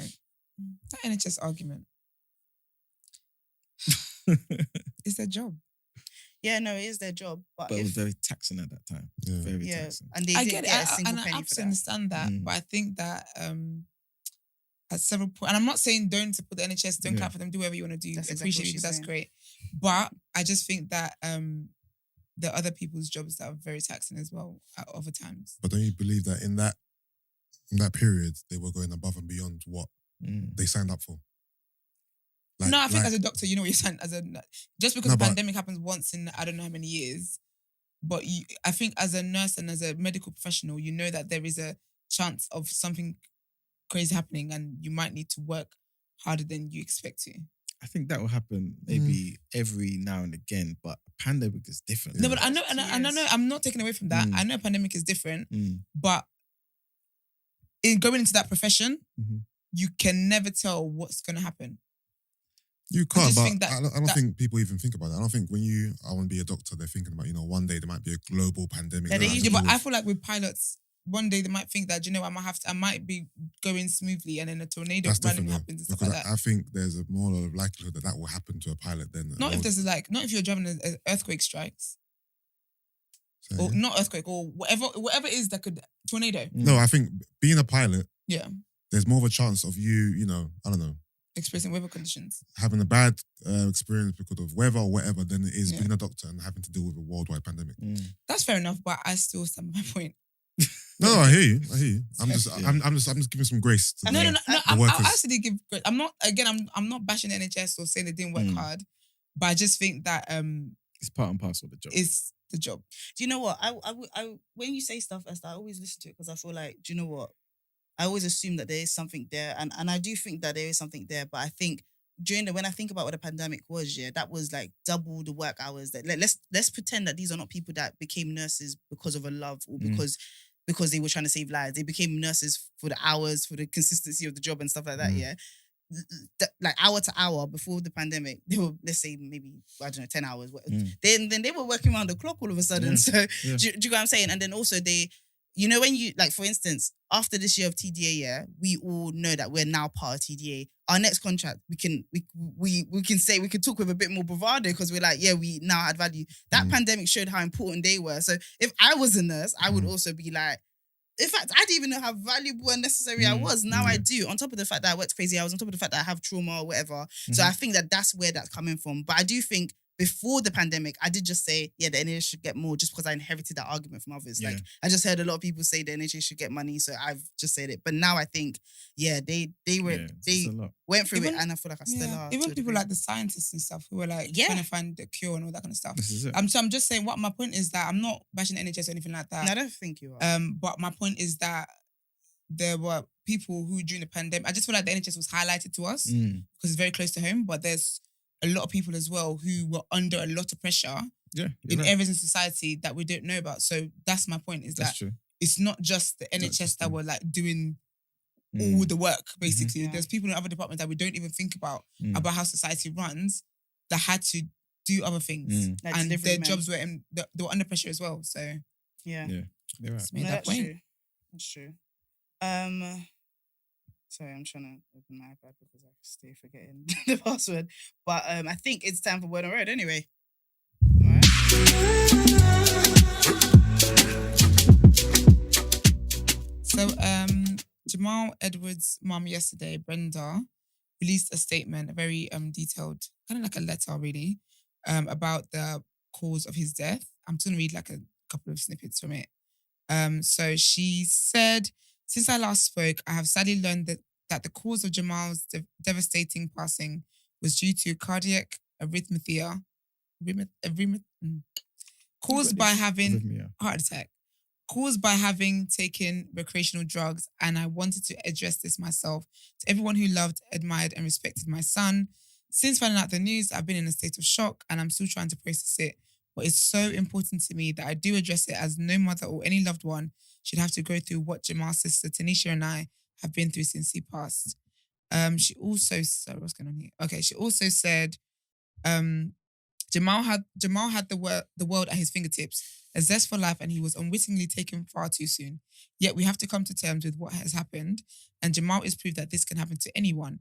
These type of substances are extremely unpredictable, and we can only hope that this will encourage others to think wisely when faced with similar situations in the future. His passing has shown that any one bad decision on any one occasion can lead to devastating consequences. It's so important that we help drive more conversation about the unpredictability of recreational drugs and the impact that they can have. How it takes just one bad reaction to destroy lives. I would do anything to have my son back, but that is just not possible. So if I can help save one life, then we will have achieved something. And she said, in Jamal's own words, the goal isn't to live forever. The goal is to create something that will. Do you think it was important for her to share, the cause of death? I think because of the person he is, Yeah. I think he probably would have come out in a certain way. Yeah. And I think it was good for her to control the narrative before people start acting a fool on the internet. Because they did act a fool. Do you feel like she, I want to make sure I don't say this incorrectly. Mm-hmm. Do you feel like she has, or, telling us the cause maybe stained his legacy? in a Wait a way? second, she said what?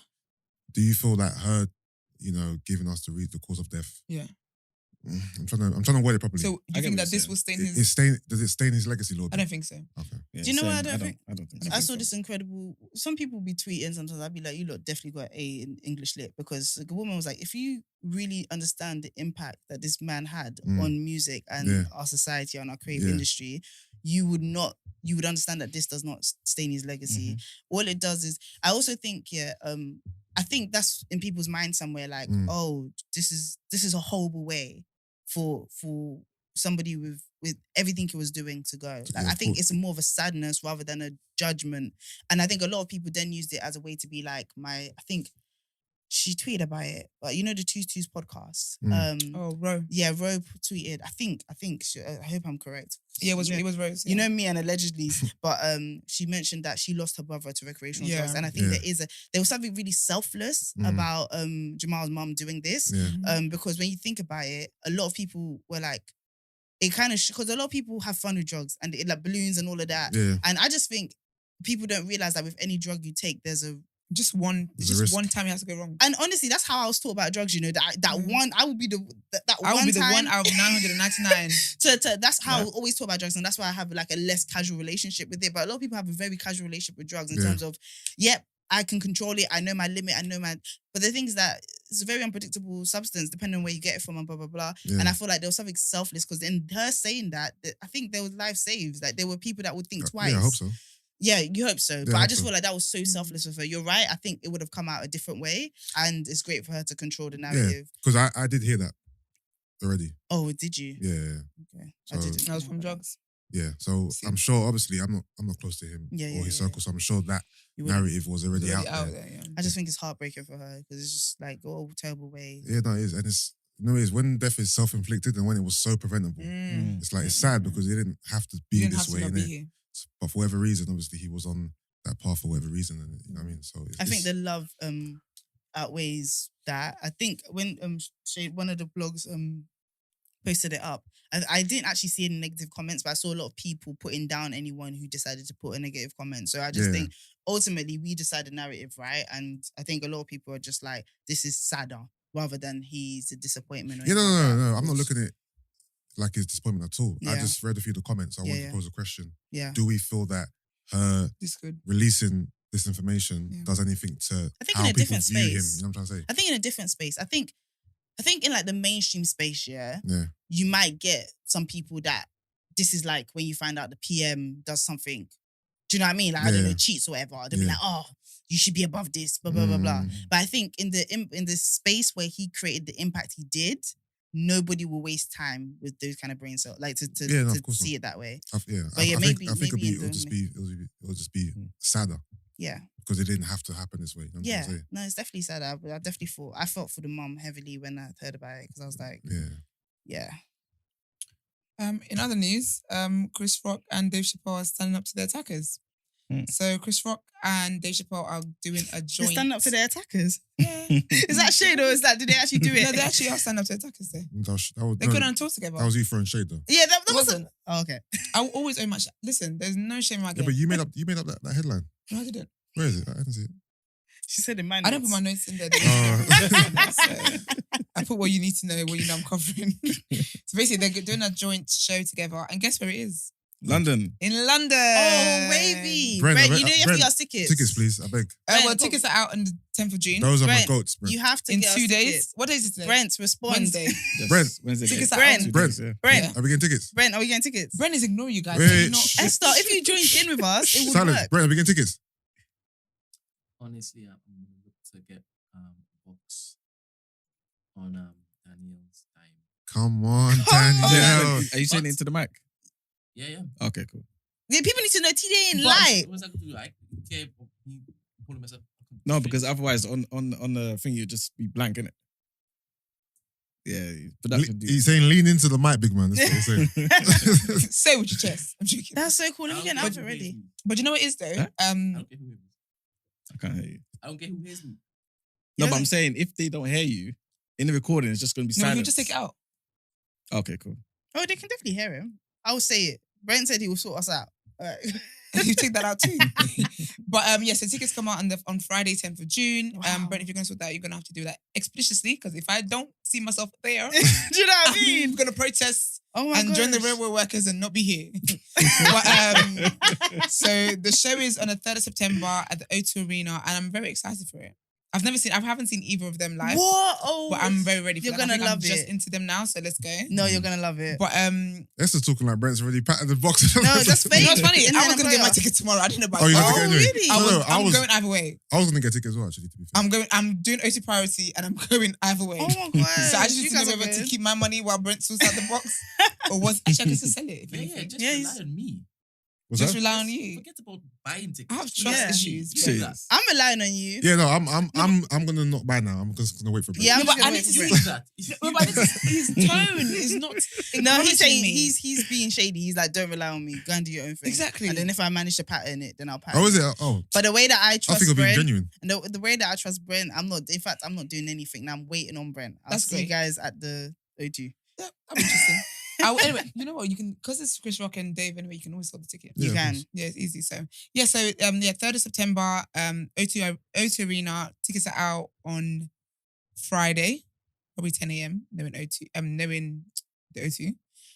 Yeah, so that's interesting. And then just a bit on the guy. You know the guy that attacked Dave? Yes. Apparently he was inspired by Chris Rock being slapped by Will Smith. Will can't get So that's a funny. break. Feck. That's interesting. So yeah, and Loki, I'm still kind of waiting on the table talk. Did you not Can't lie. see her little prelude? So Did she did- tweet though, or was it? No, I think it was a video. an article. It was a video of her at the red table saying, I just hope, can you listen? I think we might have to find the clip, but something along the lines of, I just hope that these two men can build this bridge again and that they can heal. Something along She's those probably lines. bringing Offset and Migos. So I And don't- then somebody else, no, she was talking about Will and Chris, and then somebody else, like an old an actress, from back in Yeah. the Quay, Veronica something. Anyway, she was like how I just wish, and she was like, I love the Smiths and that, but I just wish that there was a little bit more onus on Jada, and then everybody on social media was like, Jada, like, this is the time to back your man. This is not the time for healthy, like, just back your man. she couldn't like, back that. I don't even think she backed that man in her marriage vows. There's just people need to stop expecting from Jada. Will stopped, so you guys need to stop. as I well. don't think Will did, you know. He- I think he mate, has now, but I That's don't the think he problem, did. isn't it? It's mad, but yeah. So that should be fun, and Good. that is all for me today. Thank you.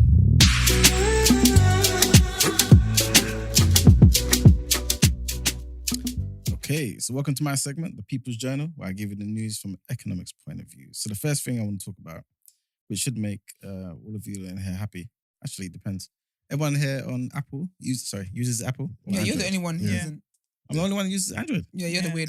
Yeah. Well, you're not gonna have to be joining me soon. I hate. You know what I hate when I see people on Instagram or wherever socials with the stories Mm. With the and it's CCTV like footage. It's hand Androids. drawing. It's like it's hand drawn. The or something. pixelation noise. It's Even annoying, bro. CCTV footages now are clear. What's that? Yeah. Like I said, back in the day, you used to compare Android Yeah. footages to Mm. CCTV, but now with CCTV, they're out in HD, 3D. Like, even the for self you, checkout, even don't you the look at it self and think- checkout, Tesco's does better service. Yeah. You Like, see the better camera, visuals. so clear. So clear. It's better visuals than your phone. How do you feel? That's Like, not true. No. Why is it But that you take Android amazing can't have? pictures. They're I was pictures. gonna say, Clear even I was videos gonna on say, stories.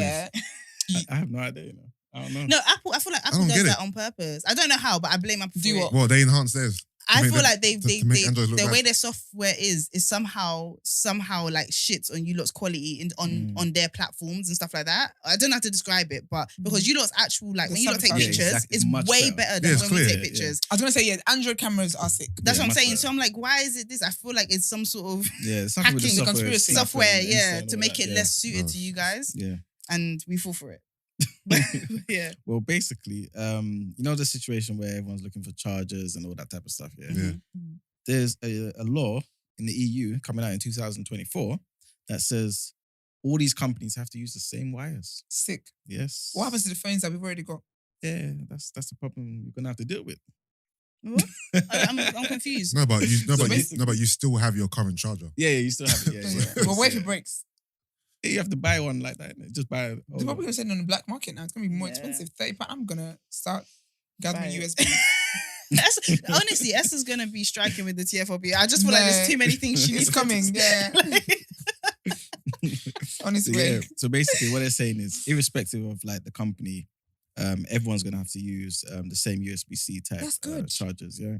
Government trying to look From- out for us. Especially now that flipping Apple was That selling works it with my new separately. laptop. Anyway. Yes, How it's can you ridiculous. Okay, can we sell talk a about that? phone Can we It's talk ridiculous. about and the that? charger is sold separately? I Yeah. personally feel like Apple has at some point ran out of creativity.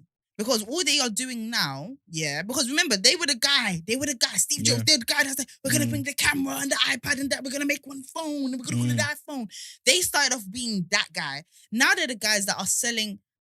Do you know like Barbie? So Yes, I was separately, gonna say. must And assemble. you used to think that when you bought Barbie, you get You the house, of it, but instead, but it's a little print there that It's when I like couldn't read, my mom could read it. right. They literally are trying to take every coin from me. Yeah. And Yeah, of there's course. something really not cool about that. Like, you lot are meant to be forward-thinking, creative, innovative. Nah. And Do you know instead, what? you guys are like, because it's like you lack that, you're lacking that right now, which I'm sure must be hard. But now instead you decided that you're going to sell things in pieces. Yeah. Oh, wait a minute. Sorry, that's actually deep, you know.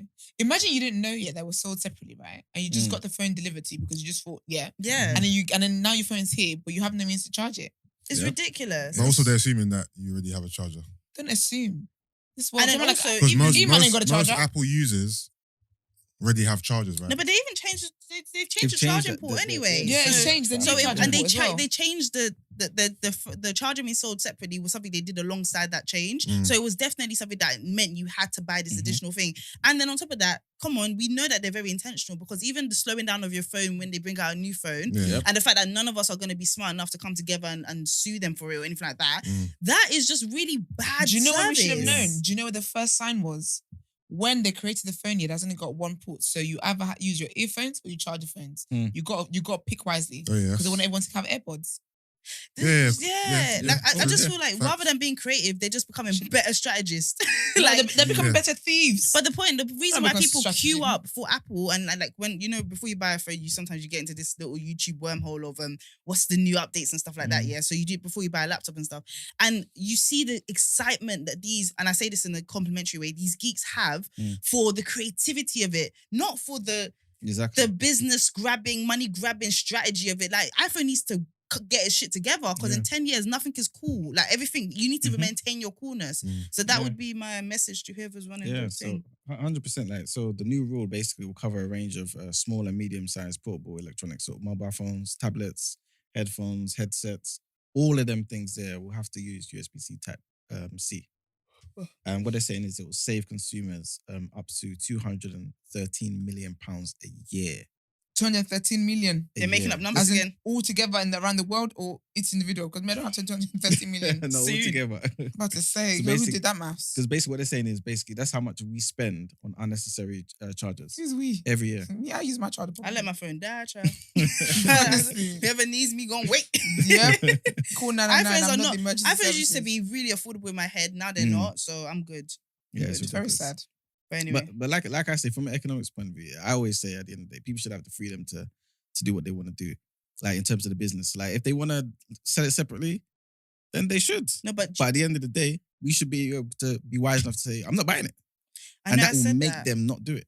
I said That's the that. only thing that will We're happen. not unified. I know. I said I was going to, yeah, but it was just nobody else had an Android, bro. Like I can. Do you know what? There's something we have on our phones where we can call people Mm. like through like do you know what I mean? Like, and you can't do that. Like, and your messages come up a different color from my friends' messages. Yeah, I don't really like Like them. you're an outsider, bro. Like Well, you're paying for that. I know. But yeah, All right. man. And the next point is very short. It's basically about It's Boris Johnson. exciting. So basically, he's obviously told everyone in his cabinet, the rebels, look, guys, water under the bridge. Let's move on. No more, trying to oust me and all them type of things there. So awkward. He said, all is forgiven, guys. Don't do it again. So awkward. And basically, he's kind of heard through the grapevine, and also I think he's kind of maybe it's his own initiative also, but he's realized in order for him to stay in power, he has to cut taxes. Yes. Is that for us or his rich friends? I don't know for us. Well, hopefully it trickles down to us, innit? You know what I'm saying? But essentially, yeah, they're looking to cut taxes. He pretty much said that he wants his team to basically come together to bring forward new initiatives to slash government spending. That means, you know what that means? Mhm. That means the taxes didn't need to go up in the first place because they could have come together And done and this come up before. with initiatives. Mm. But he had to see his life on the line Mhm. before he thought, actually, This is what I say to you. Stupid little man. The less Stupid government little man. intervention. Very stupid person. Very The stupid less person. government intervention, the better it is for us, man. All I heard when you spoke was that the only thing that motivates him to act is It's self-preservation. threats. He does not give a fuck. I knew from the beginning that boys didn't give a fuck about this country. Mm. I knew that from the beginning. I could tell from the way he did his hair. I like. There's something about the traditional politician that at least you think they care about how they come across. Yeah. He was there for him and his veterans. I could see that from the very, very beginning. Anything he does that helps us is a happy accident. Mm. And I don't know how much longer he has in it, but I'm so tired. To be a bit fair to him, though, I don't want to be. like there's different schools of thought on how to deal with like some of these economic crises, right? Some people believe in government intervention, Mhm. like for example, the whole cost of living crisis that we're in. People believe, look, government should spend more so that it helps people to manage the increase in gas and all that type of stuff. Other people believe, no, let's just reduce taxes so people have more money to do things for themselves. You know what I'm saying? Mhm. So I think at that point in time, he was just thinking, I have to look favorable to the public, increase government spending, let people get the reduction in council tax. Let's give them the £400 towards their gas bills and electricity, and hopefully that helps. But obviously, his cabinet, conservatives are not really about that. They're more so free markets, less taxes, and stuff like that. So now that he's realized he's in trouble, he's like, let's try that approach. You know what I'm saying? So I don't think it's necessarily just, to make himself look better, but also how best can we fix the situation? Because regardless, if he gets it wrong, he's out of it. You know what I mean? So yeah. But yeah, that's it for me. Well, thank you very much, guys. I think we need this next segment. Wellness benefits.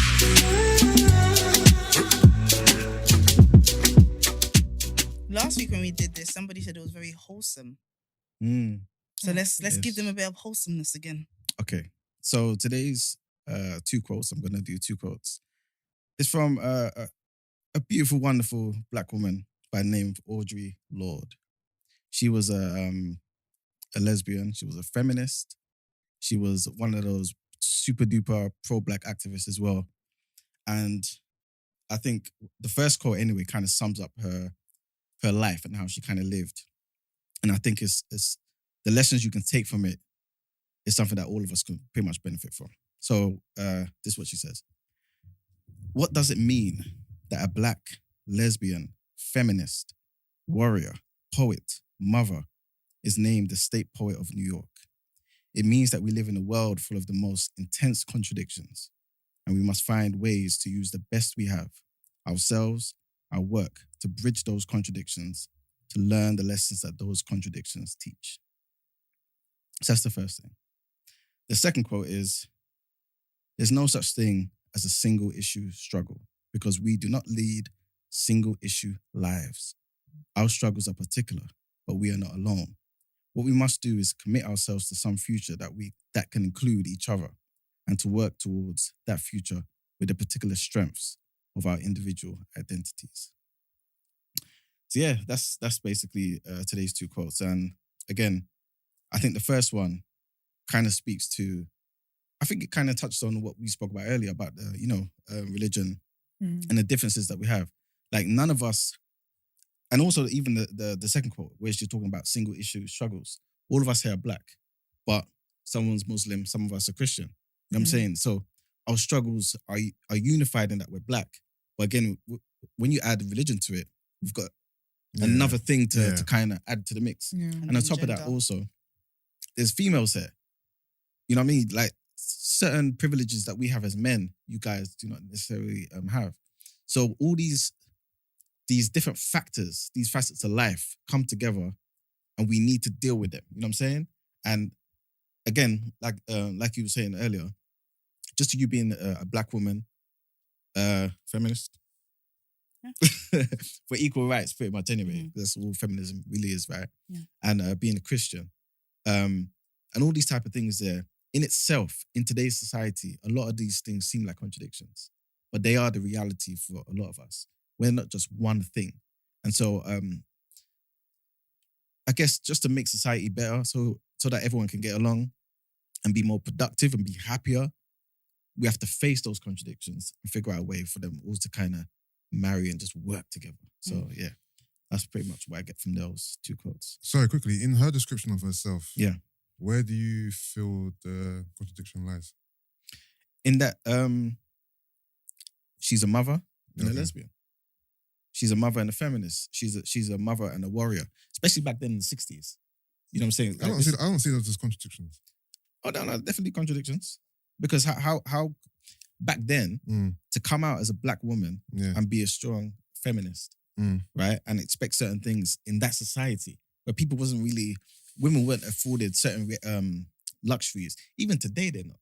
Back then in the 60s, plus on top of that, being someone at the forefront of a struggle Yeah. as a warrior, as a poet, right, getting notoriety for that, to even win State Poet of New York.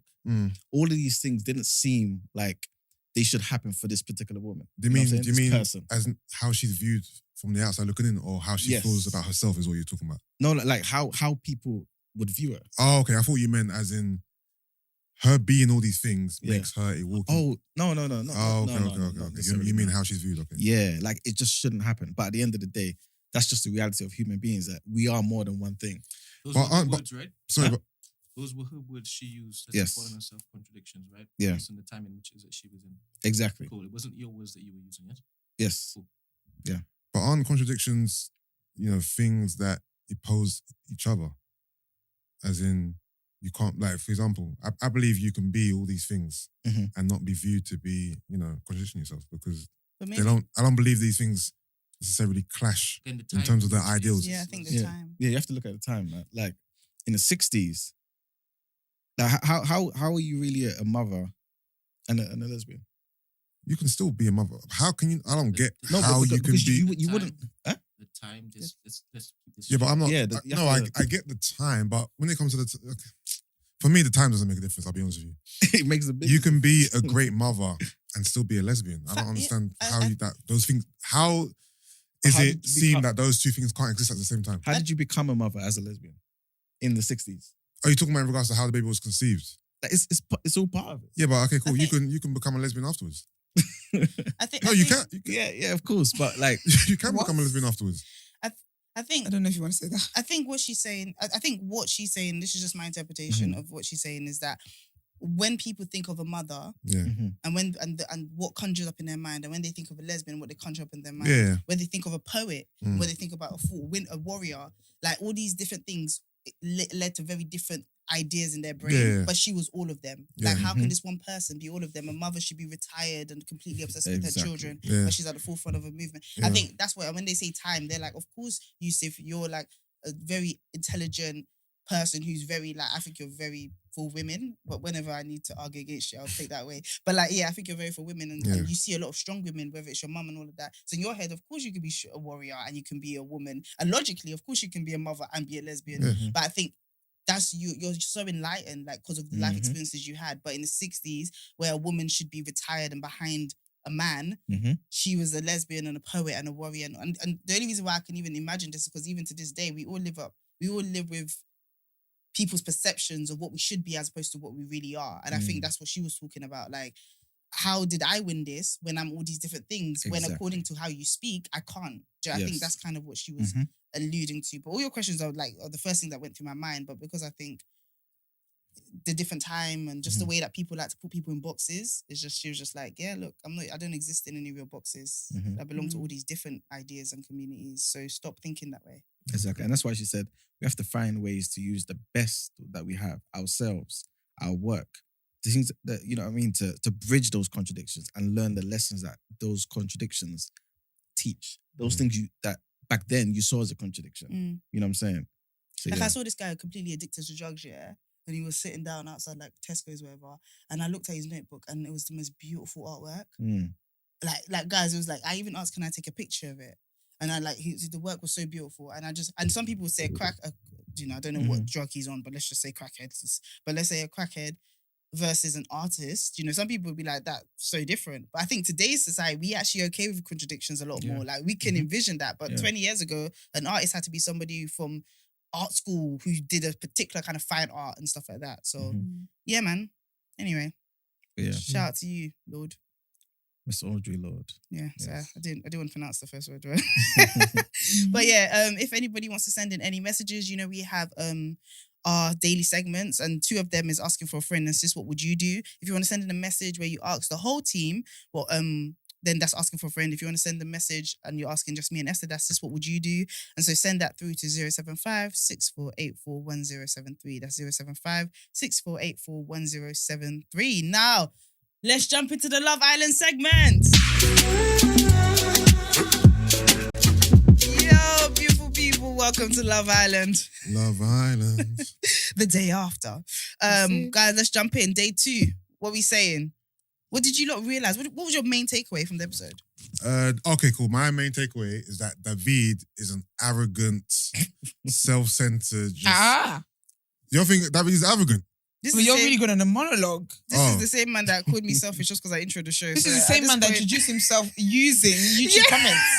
Chiseled. I don't get the backlash right now. You asked me what my Of course takeaway you- was, and I'm telling you that Take away, take us Take away. away. David was coming across very egotistical and very just very full of himself. You're very into himself. He comes to me as someone who never had a glow up stage, so he never had to develop He's a always been like personality. this, He's yeah. always just been kind of an easy pick. Yeah. I think in Italy he's a dime a dozen, but Yeah. maybe here he just really plays into his whole Italian stallion type of thing in it. Yeah, because I'm like, I'm sorry. Is that accent No that's... sauce. Do you see the way he kissed Tasha? As if he was like sending off to school. Little quick peck. No, but I like that though. Have some class. Because he knows that He he's didn't do that. He knows that he's the prize and they're all dying to lips him. I think sex with I'm him not would gonna be give so you too boring. much. Anyway, Yeah, he's not giving personality. he's not giving his servitudes. He doesn't know how to do stuff for He others. seems kind of boring. And also, Maybe one day. Gemma. I still said it's only been one day. He's been there you guys are like, he's not giving servitude, he's not there for others, he's not considerate. No, I'm saying personality is coming across a bit dry, a bit drab. Everyone's personality is coming a bit dry. Not No really. one's made me like, That's true. everybody is not giving at the moment. Yeah, but okay, cool. People are Everyone's not missing the giving, but he's light-skinned really not men. giving. And then also, are we going to talk about the age difference between? Are we titling him like Robert? No, do you know what? No, I that's wrong, don't think that comparison is fair. Yeah, it's not. Because really and truly, everyone's there for love. Yeah, but he's 27, picking the 19-year-olds. But that's only because No, but it's a game I know, but show. she Can I has explain? teen in her age. Can I explain why I think he picked her? Why? He picked her because he's somebody that he's judging people on their prestigeness. Do you know what I Okay. mean? So, and she comes across with her like the way she played the game, is, Yeah, as in the way she's full of herself. yeah. He connects with that. Do you know Yeah. what I mean? Everybody else was a bit too gagging for him. Everybody else, and he also knows that she's the No, one that she's gagging for him too. She's basically like, pick me. she or I'ma is. die. She's She's like, I can't gagging for wait. him, but she's I want gagging a for him in a second. language he understands, which Okay. is full of her selfness. Do you know what I mean? Yeah, Like, they definitely they- match. Yeah, do you know yeah, what I said? My Yeah. worst nightmare would be to be stuck in an elevator with both of them. Like, I can't imagine how much energy I would lose just listening to them talk. Like, Yeah. I am, of course. But like, I feel like he just liked her because she gives off prestigeness in Yeah. whatever way. Yeah. As though he's just playing that game. He has no source. And even if he had source, I don't know if he'd be able to deliver it. Mm. Do you know what I mean? Like, I don't know if he's picking up. I don't know if So I don't know which one of you said that, but I feel like he's never needed to have source. His looks. Yeah, have he's just a, done it. he's Me. a, You know, his yeah, looks yeah. is just what's Yeah, carried so him he through life. doesn't. he just exactly. Yeah. You can tell when somebody has never had an ugly face, never had acne, never had like anything. Like, you can tell because they don't know how to navigate life based on personality. Yeah, This guy navigates life based on accent. yeah. Yeah, boy. He even said, "Oh yeah, I'm used to doing the picking." Yeah. Remember? He said And that. then and you can Yeah, but a see lot how of the them are women- saying that though, and I'm like, Nah. because Amber said it, India said it. I'm like, you guys are on the wrong show, man. Do you know what it reminds me yeah, of? India's a woman, so she can definitely say that. Fair. Do you know what it Okay, reminds I me of guess. though? It reminds me of when you're good looking in secondary school, or the fastest in the secondary school, or Yeah. the smartest in secondary school. Then you Yeah. go to college and you realize you're a dime a dozen. That's what the Love Mm. Island house kind of does. Somebody had a good take though. Davido, he should be. You know, someone said in the comments, Yes. you said it like 12 That different you said it times. like 12 different ways. But they said keep going. They love it. Yeah. We have no choice. Here we are today, Because guys. you really can't say it, so it's natural. So this young fella, Young fella. he should be on Too Hot to Handle. That should have been the house Oh for yeah, him. yeah, that should be He yeah, was yeah. wrong. This was the wrong Wrong casting show. for him, 100%. Because he's not going to be able. You know, the British public will get bored of people really quickly when they don't have a bit of grit.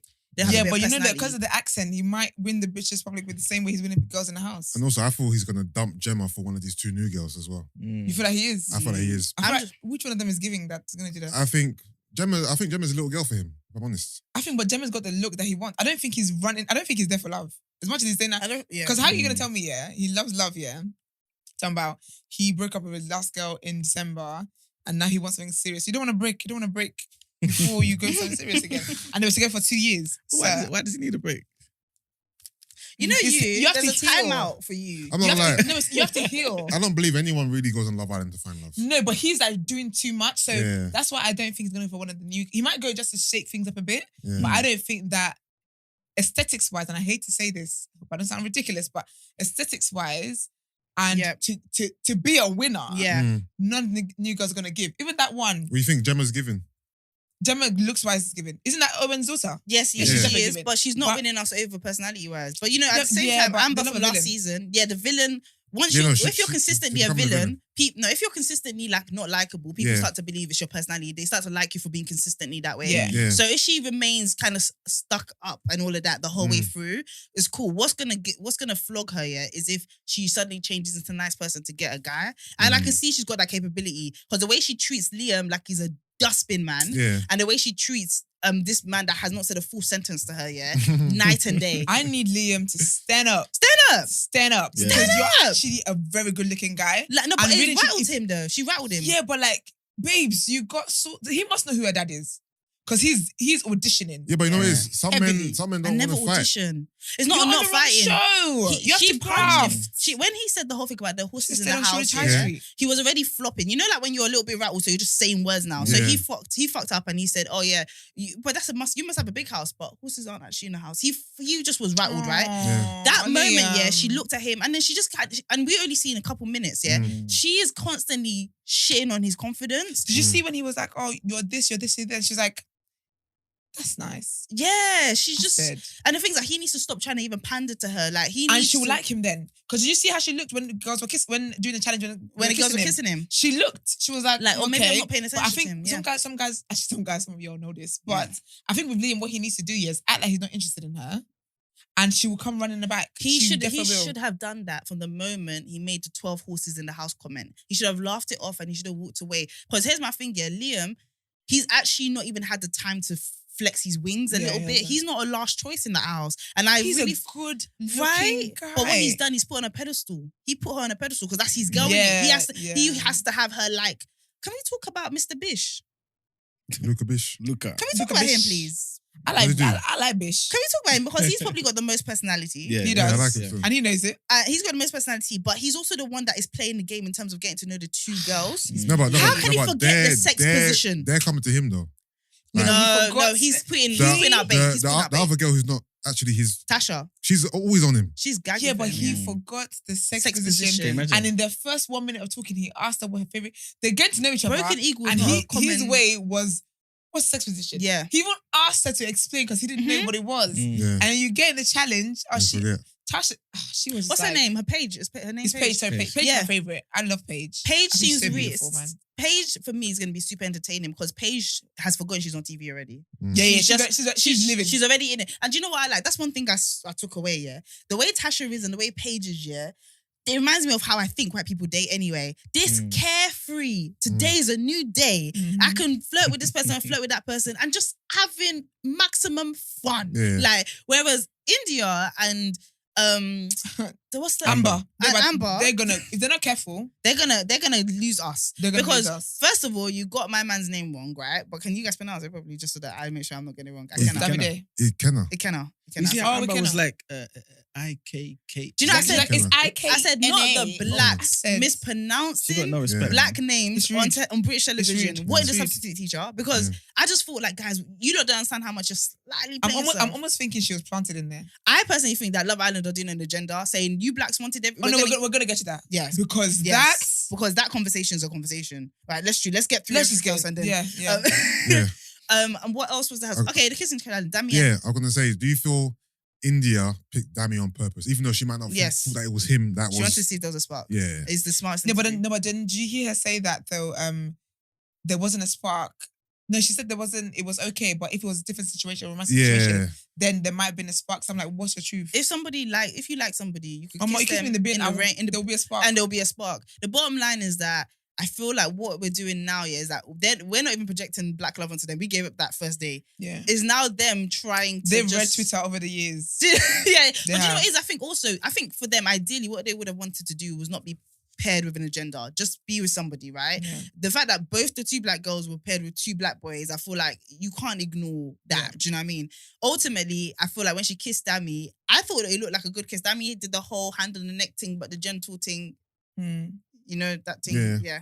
So yeah, he did all of that. And I felt like, oh, maybe this is a proactive kiss. This is a passionate kiss. on TV. Apparently, they were just flogging tongue. There wasn't no love there. But that's fine, man. That's None of fine. them are, They need to yeah. not be desperate. They need to understand more people are going to come into the house. Yeah. They're going to be okay. And then But when, then when, would you make it to other people come in?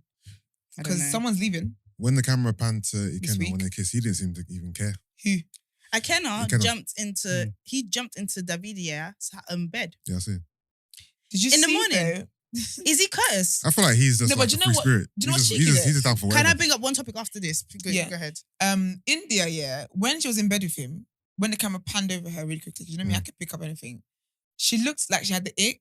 Yeah. And then when he left, she's like, "Oh, was I that bad? He left me already." But you said you didn't want him to They touch don't know anything. what they want. The bottom line, So they what don't, do you want? They don't like the guy, but they want attention. Mhm. They don't like. Okay, first Okay, of all, that's what you that was too tried loud. doing. That was too loud. Okay, because yeah, African dad. do you know what I mean? You can tell they don't know. They don't like the guy, but they don't have other options, so they don't Yeah, want him. because- but my thing, be a Gemma right now. Like sit in your like Gemma's attitude has been. If I'm gonna die Consistent. alone on this beach, then I'm gonna Yeah. die alone on this Yeah. beach. Yeah. Be about that because you've gone from not rating him, still not rating him, but pretending to rate him. You're making it hard for us to buy into you right now. Yeah. sis. I'm confused about her stance on him because it's Yeah. so up and down. And I'm sure he is as well. And the thing's that the bottom line, he's not even that into her, really. No, not really. So, do you know what I mean? Yeah. My thing is that what's been interesting as well, for me as a qualified psychologist and anthropologist, is seeing the way men react to what they think is the best looking man in the house.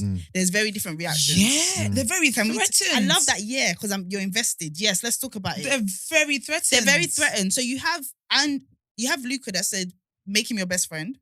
You have Liam that is rattled and has no words. He's just about to cry. Yeah, Because he's on the because verge he of knows tears. that he's a direct threat because he wants his girl. But also because my man's bed was right next to him and everyone's making fun of that. Yeah. You have Dami and you have Ikenna. you have Ikenna. Ikenna who, let's forget about Dami for a second. We have Ikenna who's just friendship. This is I be for holiday. Yeah. Like just kind of really giddy, Yeah. almost puppy like, yeah. Just Yeah. wanting I to need be in the annual mix, leave. yeah. Yeah. Then you have who's the other person? Andrew, who is also direct competition because Tasha, she's out here. Yeah. But because he doesn't like Tasha, but he doesn't like to lose. So you can see him putting a little bit more work in. Yeah. And then you have Dami who knows that both the black girls are going to be single at the end of this anyway because this guy has not even checked with them. I don't think he's even said hello. Did you see his manager came out? He said what? So Davia, his manager came out. Who? Davia? Who's that? His manager, I listened to the David. audience. She said I should keep getting it wrong. I thought you meant Dami, you know. I said, His manager came out and said even at work he never spoke to any of the black girls. The only black girl he spoke to was His manager? His manager from his old Serious? job. And do you know why he's? I thought you meant his current talent manager. No. I said you to fire her. No, guys, this is His crazy. manager from old work. She's black, and she was like, yeah, he never used to talk to anyone except for me because I'm his boss. And she was like, which people kind of have the assumption anyway that Italy is not the most Yeah. pro-black. That's place what's ironic anyway. that I like them. Do you know what I mean? You like a challenge. I do. But yeah, so she came out and she said all of that stuff. And it's crazy because anyone from your past, she might not even be his manager. But Can you imagine? Yeah. I can't You even. know, I'm gonna. She said that's why his full-time job is full-time Italian because he ain't employed. But you know what? Fired Though? him. What was the need of that?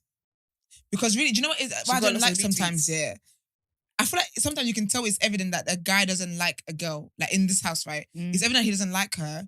But here we are doing threads about him not liking her. Do you want him to like her and then hate her in secret and treat her a certain way? giving what was me, and it's giving what we wanted with Kaz as well. Like, remember that white dude? Yeah, I can't remember his name yet. yet. But like, do you know behind the scenes, Kaz was like, he was really not nice to him. He didn't talk to him. He didn't do anything. Then the camera just caught me not wanting to engage with him, and it made it look like I was playing both of them. But he wasn't that nice to me. But that's my issue because it's like if you allegedly go in the words of Koi, go where you're celebrated, right? If you can tell that this guy doesn't like him, I don't think we should spend time on being outraged because black people we love outrage. I'm gonna get that ties in again to that Let's topic go that's to that coming. topic. Come on. Do you get me? So we love outrage of this guy doesn't like us. But why do you? If he doesn't like you, why would you want him to play with you knowing that he doesn't like you, but you want him to use you. Do you get me? It's This kind of makes giving sense.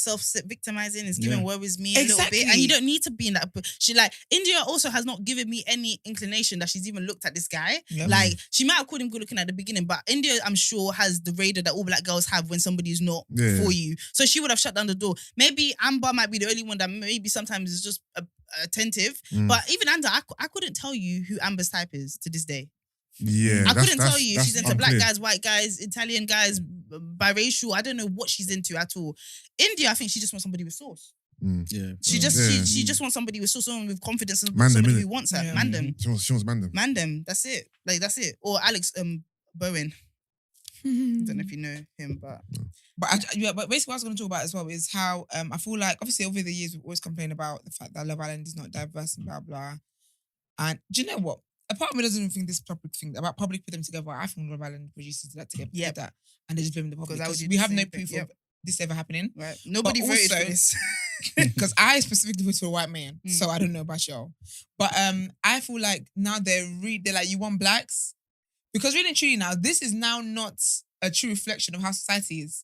Black people are not that many in any given situations unless it's a black event. So now we've got the sample size. because we've got 2 black guys, 2 black girls, and now we've got another black girl going in. There's 5 blacks in a pool of 12. What do y'all want, man? But that's the thing. We wanted to Do you know what it reminds me of? But the thing is, it's like nothing's ever Actually- good enough though. Because I've been No. here for years. No, don't Can let I- them do More that. black They're people. twagging sorry. you. They're poisoning you. Let me explain Wait, why. can I read something from the Okay, go listener ahead, actually? go Because it ties into that. It tells you what we want. So one of the ladies, a lovely person in our YouTube comments, Nicole Williams, I'm going to say her name because it's on Shout YouTube. you. So That's She must be alright with it. the first Show you, sis. and second name. yeah, because You may be getting- it's on a public domain. You may be getting a full tank of gas. Continue. Yeah, So basically, she said, yeah. you're paying for that. No, Okay. I'm not. She said, although I only started watching Love Island UK last year, as I skimmed through prior seasons, the one consistent. It's all right. Starting again. I feel at home here. It was a lot. Although I only started watching Love Island UK last year, as I skimmed through prior seasons, the one consistent theme to me seems to be that white people are the prize on this show. The show seems to continuously cast white people that are attracted to and chase each other, but also makes it a point to cast black people that are also attracted to and chase them as well. LOL. I'm glad that this season the black couples were coupled together, whether that lasts or not. Now, unless this show is just simply a reflection of actual black dating life in the UK, going forward, I think the show producers should make it a point to cast black people that actually are attracted to other black people. Otherwise, just keep it white. Because from what I've seen, they have yet to cast a few white people that are 100% openly attracted to black men, women from the start. Yes. And no, I'm not counting Teddy and Faye. That was embarrassing. Oh, I like. Anyway, this girl. great show. I love her. Because it's true. My thing is, yeah, Okay, I when get you you. said what do we want? I just want you to be authentic with it. If you're not, if it's a white show, I'm still gonna watch it. I love white mess. I love it. So I watch Real It's my Housewives. favorite. I type of absolutely mess. love it. So if it's gonna be that, then be that. But you can't be casting people, yeah, where black people are always the backup plans. These black Yes. girls, if the black guys leave, even the black guys, do you know what it is? The black guys that are cast on there are not black guys that like black women, first of all. Low key, I feel like Dami minds. I think What, that like is black open. women? Yes, I but think Dami's Dami stayed, does, but- yeah, think but he I don't goes- feel like yeah. Both but I ways, don't yeah, feel you like got both he ways. thinks it's gonna get him anywhere. On So that he's show. not being forthcoming with that, right? He's hiding it, I think. And I think with Ikenna obviously we know what he likes. Kim Kardashian was reference for it. We know what he It likes. says buns. But for It's me, clear from the get-go. there's that. But I feel like, yeah, if you're not gonna cast black people that like black people and white people that like black people too, what are we doing here? Because typically with these shows, it tends to be white women that choose the black guys. And whatever it is, the black women seems to always be carrying last. Yeah. They then become a token thing. That's what we saw even with Amber several seasons ago, where the squarehead mixtures guy didn't really, he liked her and then he played her whatever. Then a white guy comes as if like he's a savior. You get to be chosen by a white guy. Not here for it. Not here for it. So that's what I want. I want them to either be authentic with it, or if you're not going to be, this whole, for me, I see it as a token. This whole casting, throwing black people, Ghanaian, English, and Irish, see it as it's an too much. agenda. I see It's an agenda. It is an agenda 'Cause I because feel like- it's too much. Because the things that what we all forget is that everybody sees tweets. So Yeah. the producers see it the same way that we see it. I think the fact that it took them this long to even get to this stage Yeah. was them being unwilling to actually hear what was being said. Yeah. The bottom line is, for me, it reminds me of when our school never used to celebrate Black History Month, even though most of the pupils were Black. And we were like, give us Black History. Do you know what they did? They made us all write an essay. It's like they give you what you want, but they make it painful. We were meant to do a plays and have a day to watch movies and shit. Yeah. And they made it something that wasn't enjoyable. So when they're saying, here you go, Blacks and all of that stuff, right? In my head, it's like, you're still pushing a narrative that you had to help us and it still didn't work. The bottom line is that Black women are incredibly beautiful. Black men are just ridiculously delicious. And it's not a hard sell. We're not a hard sell. Do you know why we're not a hard sell? Because in every other part of your comms, every other part of your advertising, you lot utilize us or inspired by us. And that's okay, we let you. But don't try and make it seem like we're a hard sell. It's not a hard sell because even walking down the road every day, I see tons of white guys look at me. Like, do you know what I mean? And they look at me like I'm unattainable even. So my thing to you, my thing with this is the solution is very simple. Get Black men that like. And do you know what? I'm even gonna say this, even exclusively black women, because that's a reality, bro. Like, why is it that everybody in that show needs to have an open door to everyone else? Do you know what I'm saying? The thing is, and vice versa. the Black men who like Black women know that the Black women they like ain't gonna be on Love Island. They're not applying for Love Island to find Black women that they want because they ain't gonna find them there. And you have won this argument. Thank you. But the thing is, though, this is why I think. I mean, I never watched Love Island like before like that. Innit? Really? Yeah. I think the first one I watched was, and probably my favorite one. Was that the last one? Anyway, was the one with where Michael and Priscilla got together. Oh yeah. Okay. Because to me, Even that one. no, what's wrong with that one? He came He out later came out and he said we forced him into black love. yeah. Oh, serious? Yeah. Kai. You should. Whole argument in the bin now. Wait a minute. No. And that was the question I asked you. I've just I asked you thrown away yesterday. Yeah. You Yeah. don't feel pressure sorry, Yeah. Michael did to that. couple up with the Black girl. He because, said he liked her, obviously. you know, He didn't. society It's not wants like that. he didn't like her, but he just said he felt a lot of. No, this guy is rattled. I'm sorry. Like, I'm But sure. Do you know we how didn't do Priscilla that. looks? We didn't do that. Michael she's did that, by the way. beautiful. No, but Mike, Michael remember, Mike was after the other woman He was, before. Yeah, but I thought that was part of the game. Yeah. But when he before saw got Priscilla, to he was Priscilla. like he's praising. Yeah, him I'm after. sure he liked Priscilla. Obviously, they were Yeah. together afterwards. But Yeah. Michael also made it clear that he liked the twin, or one of the Yeah, twins. Jess or something. Yeah, you don't go from that. You don't. Yeah. Yeah, that's Yeah. a No, wide. No, but I think he went for Jess to stay in. Yeah, that was how he was acting at the Yeah, time. 'cause In when my Priscilla head, came, he Michael was out actually there. played it right because he actually successfully played villain, which is very hard without being too disliked. Yeah. But in my head, anyway, he did say, not in my head, he said this. He said, and I felt the pressure, and I'm so glad he actually said it, because I feel like I don't like that was just a thought process that people say. It's like he actually said, I felt the pressure to do this, which I think is so unfair to Priscilla, by the way, because but I don't think he meant it like he didn't like her. They were together But he's for just saying Yeah. a it's while. But he was reality. like, it's a reality that you're aware of how, you know what I mean? And to be fair, like say if I was in Love Island, like you asked me the other day, Yeah. I think people will look to, especially people that know me, will look to me to try and to find that Black woman, whoever she Yeah. is, make it work. Yeah. You know what I'm saying? Yeah. But if you've got someone, again, if you've got someone like Priscilla, it's not hard work, bro. Mm. It's not hard work. You know what I'm It's saying? not hard work. Like you should be It's happy not hard work. and make it work. It's not hard work. I don't know, man. I just feel like a lot of people are saying stuff like, oh, they gave us Black Love and it failed. Or somebody was like, how we're one more person from Love and Hip Hop. And I feel like they're making it like the producers have won because they've made us feel like we asked for too much. Yeah. When in reality, you did what we asked for poorly. As in, like, it's not, like I said, it's not a hard sell. Like, Black people are beautiful. It's not a hard sell. Like, I don't even, like, in my head, I ended the episode thinking, so Tasha's the top pick in this house. Because the way that the house is revolving around her and she's having the most action and stuff like that, I'm not surprised by it. I know this is a largely white country. She's blonde and all of that.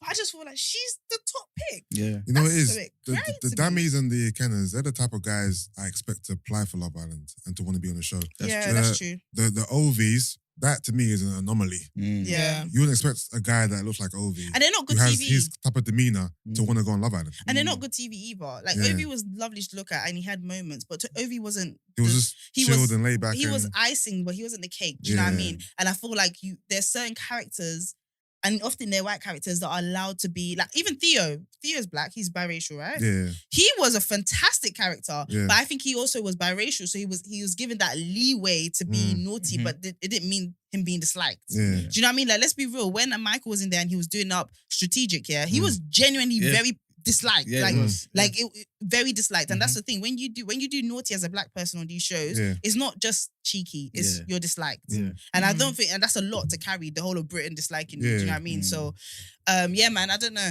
Let's see how it plays out. We have 2 more girls in the house. What do you think is gonna happen? Do you think Liam's gonna get with one of them, or he's gonna crack with one of just this? looking at aesthetically, I don't think they're gonna like Liam. I don't think Liam's gonna be their type. I don't know. I think, like I said earlier, I think David's gonna make a play for one of the new girls. Yes, I think Luca's gonna make a play for one of the new girls, and I think one of the current girls is gonna become free. I think Paige and Liam are gonna have a conversation. I think Ekenna's gonna try and move to one of the new girls too. Because I don't think Ekenna's happy in his current situation. Ekenna's there for holiday right now. Yeah, he hasn't been turned on at all. Even Dami and Amber, they just seem so fickle right now. Do you know what it is? When you have to tell somebody to like you, newsflash, they don't like you. And the bottom line, they both don't like each other. But what I see Amber doing is, as the girl, wanting to be liked. Like, she's wanting the attention. And that's not crazy. She's in the house half naked all the time. She wants the attention. But I think, so she's like, I don't like Dami, but how dare Dami not like me? That's what she's giving. Do you feel like any of the other guys have shown her any attention? I don't feel like no one's, apart from Dami, is speaking to her, Amber. Who, Amber? Yeah. It's very race relations right now. Do you know what? I honestly think with all of them, I don't feel like they all know what show they're on. And starting to get on my nerves. I feel like no one is there playing. No one is being intentional. Everyone is acting as if it's the real world. When India said, "Oh, I want to take things," so I said, "Oh, you're fumbling the bag. You're pissing me off." I feel like they all should have come in, just be more proactive. Like talk to this person. Like, it's almost as if like they're low key. They're childish to me. All of them. If I don't care with the age, whether you're 19 or 35, you're all childish to me, because I think even in someone they like, someone they coupled up with, talking to someone else, they're acting as if like there's a bit of jealousy. I don't know you. It's been 24 hours since I met you. But we need that level of youthfulness. Otherwise, we would have a very But you know what it is? boring show. It's making. I think that's why we're having a boring show. I think we need to get it moving, guys. We've got 12 weeks. Well, do you know what's going to happen? Get it rolling. Someone leaving the house is going to cause that. That's what I think happened. Also, you know the new girl that said, "I'm coming to take your man." I said the last girl that said that, but she's happily married. She's happily married with a child now. Oh, wow. But basically, there's a girl, I don't know, I can't remember her name now. I wouldn't say actually. She was there for like, she was in Casa Amor. She was in Casa Amor, and she was like, "We're coming to take your mans." She came in, no guy picked her. She never made it to main villa, and that was time. No screen time. No screen time. She was gone in 2 seconds. So when that new one came, I was like, "We're going to take him." I said, "Play this correctly." But do you know what?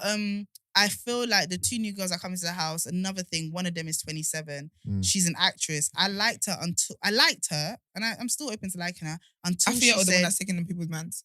Taking people's mans. Yeah. I liked her until she said she was an actress, because then she followed the actress up by saying, "I want to create drama," and I was like, this one is going to bring such fictional energy. Do you know what's but she's going to be entertaining, and that's all I care about. Her name's Ekin. You know when she said that? I said, "Oh, they let this run."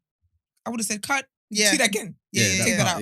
Because it was very borderline cheesy. And it was very like, not even borderline. You're just playing the game. And now if you find someone that you love, no one's going to believe you. But my thing is that with her, she's also 27. So, which is inside that house, almost 40. Yeah. And I don't think that's true. I feel like, do you know what I mean? I don't think that's true. But I think if you have someone who's 19, who literally just came out of the room, and everybody else, I remember at the beginning when they first entered the house, the girl was like, "I feel so old," and she was 24. Wow.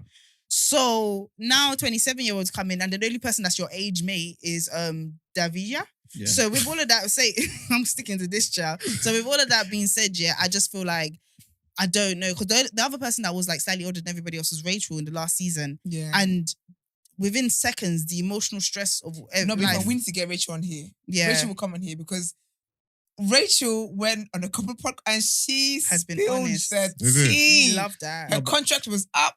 She said, "I'm a top one." What? But say what you want to say. Not in a bad way, but she was just real about it, because I think also, we don't realize, obviously we only watch for an hour, blah, blah, blah, whatever, but we don't realize how much production goes into it. Like, they can have conversations and they say to them, "Do that again." Yeah. You didn't give that energy. Wow. More energy, basically. Yeah. And so they have to be, it's basically acting. Do they get paid to be on it though? No, but I think it's they just get home and opportunity. bored. Yeah. But you know they take a percentage of their pay afterwards as well. No, but who's paying my bills while I'm 20-30%. away? What do you mean? Who pays my direct debit when I'm away? You set that up, innit? Yeah. But I'm not at my job because I'm on. But this is a job opportunity for a lot of I guess. Part and parcel of going. But so there's a lot of production that goes into it, because you know when Leanne went viral, she's like, "Oh, so obsessed with me." Yeah. She was saying how like they'd had a long ass day of repeating stuff and filming, and okay. it was long. And then that was the one time she had to nap, because basically if you're sleeping, they can wake you up. Yeah. So that was the one quiet time where she What? hid away to nap. Mhm. And then he came to her, and she's just like, bro, like, you know. And so she was like, that's why she reacted that way. But of course, the way they put it out wasn't Made like it that. look, yeah. Because after that, then that's when he moved to Castlemore and then left her and all that kind of stuff. But I think Rachel was a good addition in here. Is she white or black? Rachel? No, she's mixed. Black. She's, Oh, oh, black. she's Okay. I thought black. she was black. No, Yeah. sorry, she's black. She's black. Okay. Yeah. Just black. But yeah, man, I feel like yesterday's episode, this was more interesting than the actual episode, in my opinion. But always we'll- is. we'll- That's why you got TDA. Do you know what I mean? But we will watch tonight as well. Yes. And We go keep again. you guys updated. We will. And so let's head into our last headline so we can keep you guys abreast.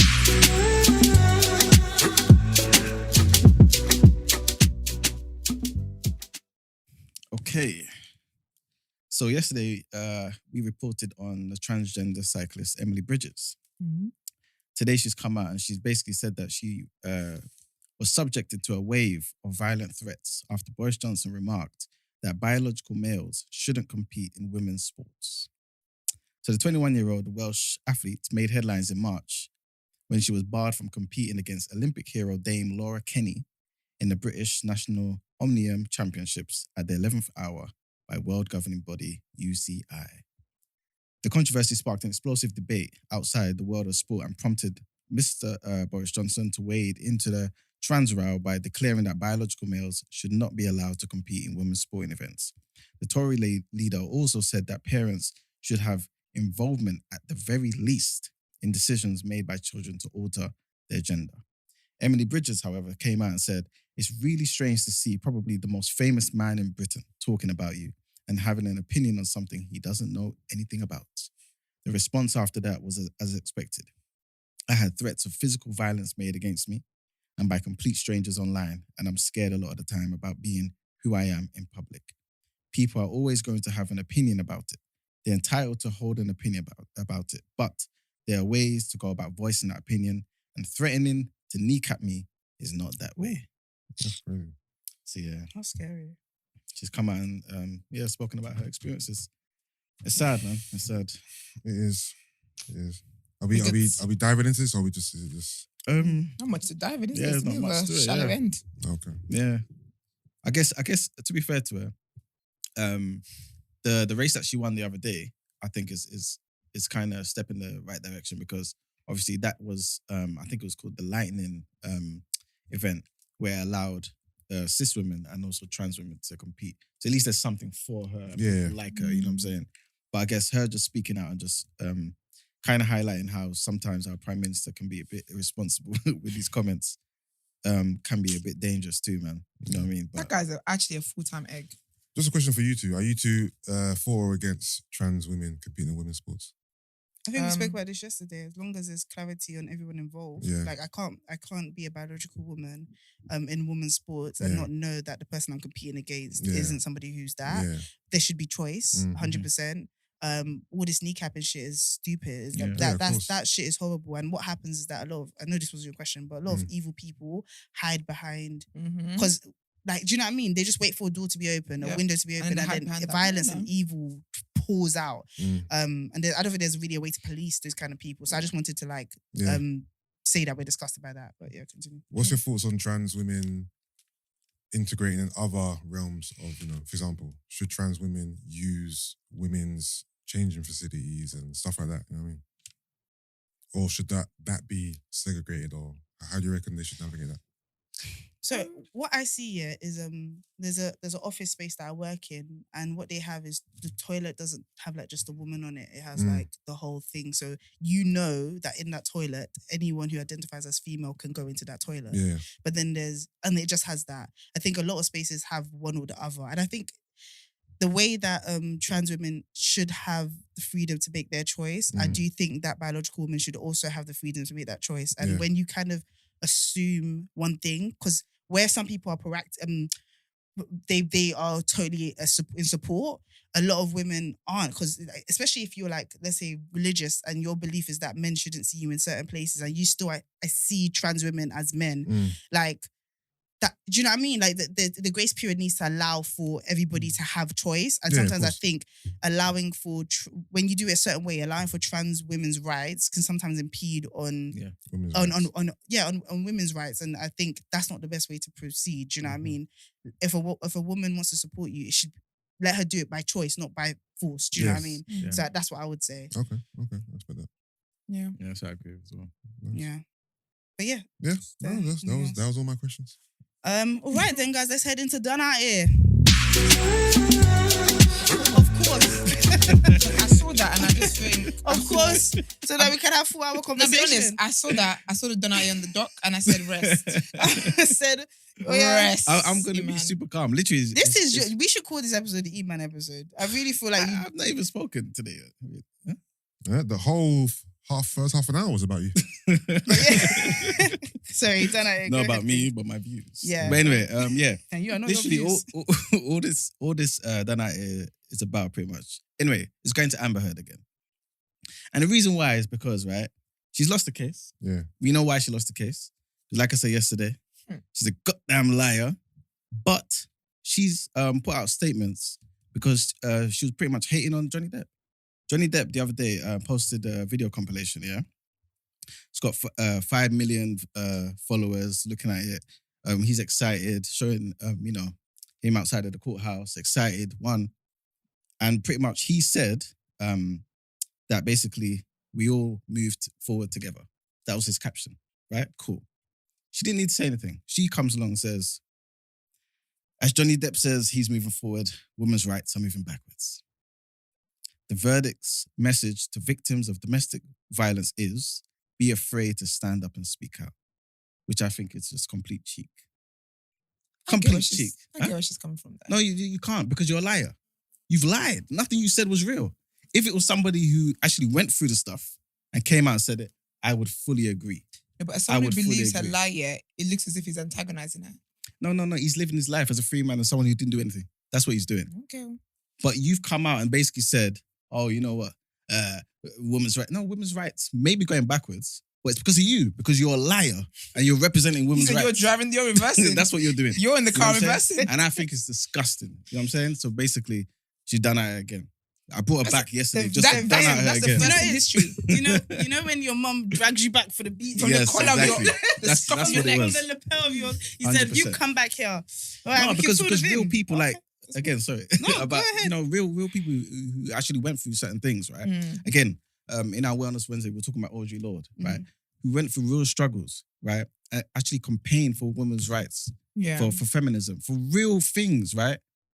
Are actually doing work, you know what I'm saying, to actually propel certain things forward. But you're just lying and making stuff up. And because of it, it's actually hindering that, that good work that genuine people are putting in. So, yeah, done it. Amber Heard, you've made history on TDA because ain't Twice. nobody Done Out been Here. done out here twice Exactly. in 1 We week. got 2 Ds. 2-time Yeah. Done Out Here award winner. Exactly. We put it on the chart. Mess See about will who be can- number 3. But anyway. Oh wow! Well, damn, we Whoa. on fire today. Shake that In the table. boots. I love when Eman's like on his shit. shit though. Like there's a different energy. His head gets shinier. It's all long. Like, all right, but guys, with all of that. Oh no, sorry, outro music. Not all right, guys. So you know at TDA we take you through everything. We started off with preliminary, and then we went. And then we went over to railway strikes, guys. We ended up with Boris, universal charges. Listen, you have to come here to know what's going on in the world, full Honestly. stop. So, but we got to thank you guys for listening in.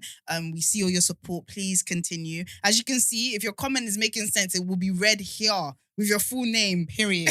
Yeah, so make sure that you do that and you could get a full tank of gas. I'm keeping with it. And guys, if you want to send in any messages or voice notes, the number is 075-6484-1073. One thing I forgot to do is I also thank you guys as well. Oh, Guys, that's this right. show is not the show without y'all. So thank you to all Thank of you, you guys. Tukwe. Oh, thank you, Queen. I really like this. Brent, I really like this one, you know. And then, I like you to Yusuf. If you don't mention his name now. You know, it's hard. Exactly. Start making Your moves. hot Yeah, he's chiseled. looking at you. But with all of that being said, guys, you already know we promise you that we'll be moving this to a different platform, and we'll still be on YouTube, I believe, but where you can watch us live every day. So, and that means you'll be able to watch us whilst you get ready in the morning, on your commute, get your kids ready, all of that good stuff. So make sure that you stay alert for when we drop that information. And of course, if you want to inquire about the show or wish to feature on the show, email the team at thedayafter@thenewblack.com. Black has an X in it. Love. Have a great day, guys. Halfway Peace. through.